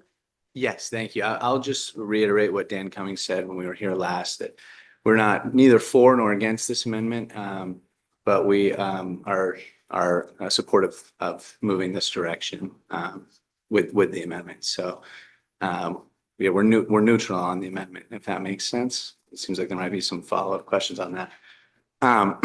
But yeah, we we're not for the bill originally. This amendment, we look at as something we're neutral on, but as a path that we would go down.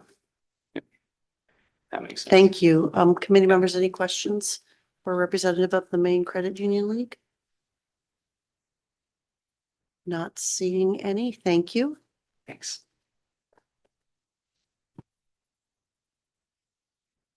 Yes, Representative Sinclair. Thank you, Madam Chair. It would be helpful to me if we would invite up the representative of Maine Equal Justice to ask a similar question. Thank you.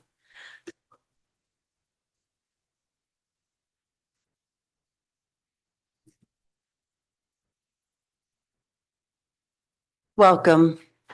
Thank you. Did you wish to proceed with a question? And how would your organization feel about our proceeding on the resolve? We're in favor of that. Yes, Representative O'Halloran. Hi, nice to see you today. Since you have obviously much more experience in some of the judicial proceedings that have happened before I got here this term, but can you tell me, was a high bar lacking when the courts decided the Finch case? Well, prior to the, I'm not sure I understand your question. I feel like, wasn't there some issues with the ethics of that, of the people, the judges involved in that decision? That's a, Yeah. I think that's a Is that- different, that's Okay. not something that's before the committee. Okay. All right, I just thought it had Yeah, some bearing thank to you. a high bar. Other questions, committee members? Just one other question for you.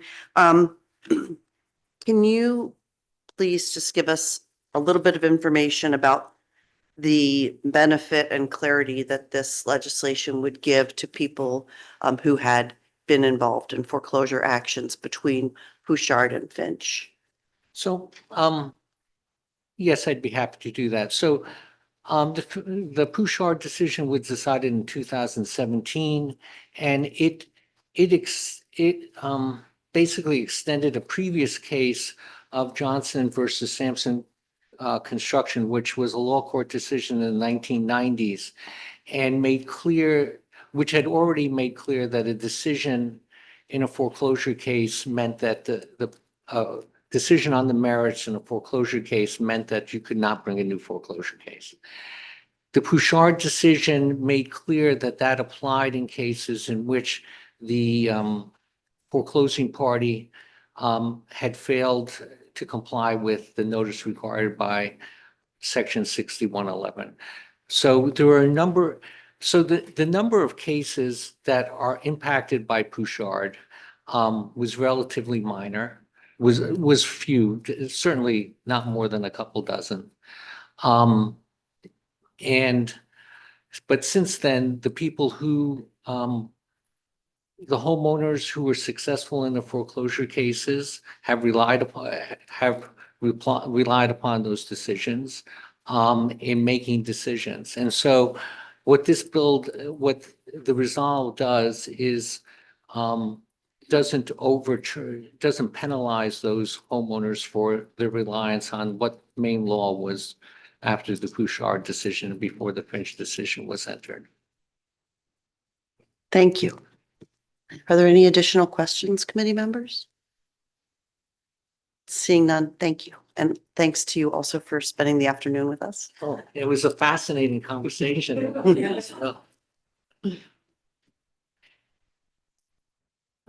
Committee members, any questions for Eli? Any questions for anyone else? Would the committee member wish to make a motion? Representative Sinclair. I applaud all of the groups, all the stakeholders for working together to try to find a path forward that worked, if not for all of them, at least for the vast majority of them. I think it makes sense to provide certainty to folks who are facing uncertain outcomes. At this point, I move on to pass. As amended. As amended, thank you. Thank you. Lots of seconds. Representative Sato. And is there any discussion, committee members? Yes, Representative Lee. I was opposed to this bill in its original iteration because I was concerned about the way that our law court has sort of whiplashed back and forth as to the status of foreclosure laws, which has created massive amounts of uncertainty for all individuals involved.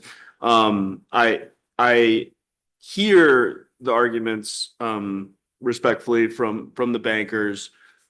I don't agree with them. I think that the attempt to retroactively apply Finch to mortgages that have already been decided is a pretty preposterous legal argument. I don't have difficulty weighing in to the extent that the legislature needs to weigh in and say the whiplashing has happened. Let's understand what the law is presently and hopefully work forward to a more stable status for foreclosure law in the state of Maine. And I think that this achieves that. And says definitively that it's not retroactive. Any other discussion, committee members? Yes, Representative. I've been asked to request a corner caucus. Okay. So we'll be at ease for a corner caucus?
Right, thank you, committee members, for returning to the horseshoe. We are on the work session for LD 1444. We've had an ought to pass as amended motion that's been seconded. We've had some committee discussion. We've taken a short caucus break. And now I would ask if committee members have any other discussion. And if not, I'm not seeing any discussion. Oh, yes, Representative Henderson. Yes, thank you, Madam Chair. And I'm with Representative Lee. I say that a lot. I don't.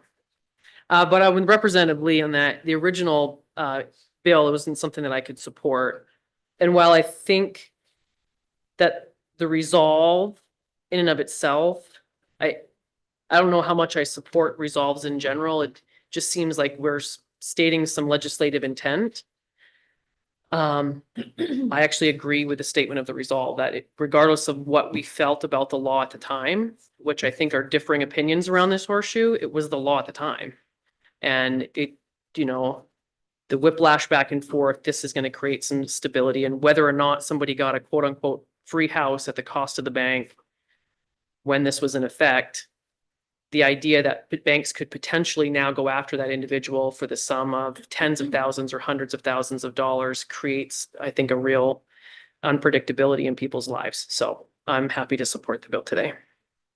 Thank you for your statement. Any other discussion, committee members? She said. Not seeing any. Is the committee ready for a vote? Just from it, said they kept it off Zoom. That kept off Zoom. Can you get right back on? So we lost Senator Hagan. Okay, we're going to take a moment before we vote to get our colleague back. Oh, here he is. Hey, I got kicked. Welcome back, Senator Hagan. They kicked me off at the wrong time. Oh, sorry. So just to clarify where we are, we've have an ought to pass as amended motion on the resolve language. And we've had committee discussion, a caucus, and a couple of remarks. And so the next question to the committee is the committee ready to vote? It appears that we are. Clerk Panett, could you please call the vote? Thank you, Madam Chair. Senator Carney. Yes. Senator Carney votes yes. Representative Kuhn. Yes. Representative Kuhn votes yes. Senator Hagan. Yes. Senator Hagan votes yes. Representative Poirier. Representative Sinclair. Yes. Representative Sinclair votes yes. Representative Pugh. Representative Henderson. Yes. Representative Henderson votes yes. Representative O'Halloran. Yes. Representative O'Halloran votes yes. Senator Talbot Ross. Yes. Senator Talbot Ross votes yes. Representative Lee. Yes. Representative Lee votes yes. Representative Sato. Yes. Representative Sato votes yes. Representative Babin. Representative Caruso. Yes. Representative Caruso votes yes. Representative Dana. I'll recall the absentees. Representative Poirier. Representative Poirier is absent. Representative Pugh. Representative Pugh is absent. Representative Babin. Representative Babin is absent. Representative Dana. Representative Dana is absent. Madam Chair, I have 10 members voting in the affirmative, 0 members voting in the negative, 4 members are absent, and that is the vote of the committee. Thank you very much. And so the ought to pass as amended carries with 10 votes. There are 4 absent committee members have until noon on Tuesday to register their votes. And with that, we will close the work session on LD 1444. I think we are done our work for the week, but are there any announcements that people have with regard to next week? Seeing none, is there a motion? Is there a second? Second. All those in favor? And we are adjourned.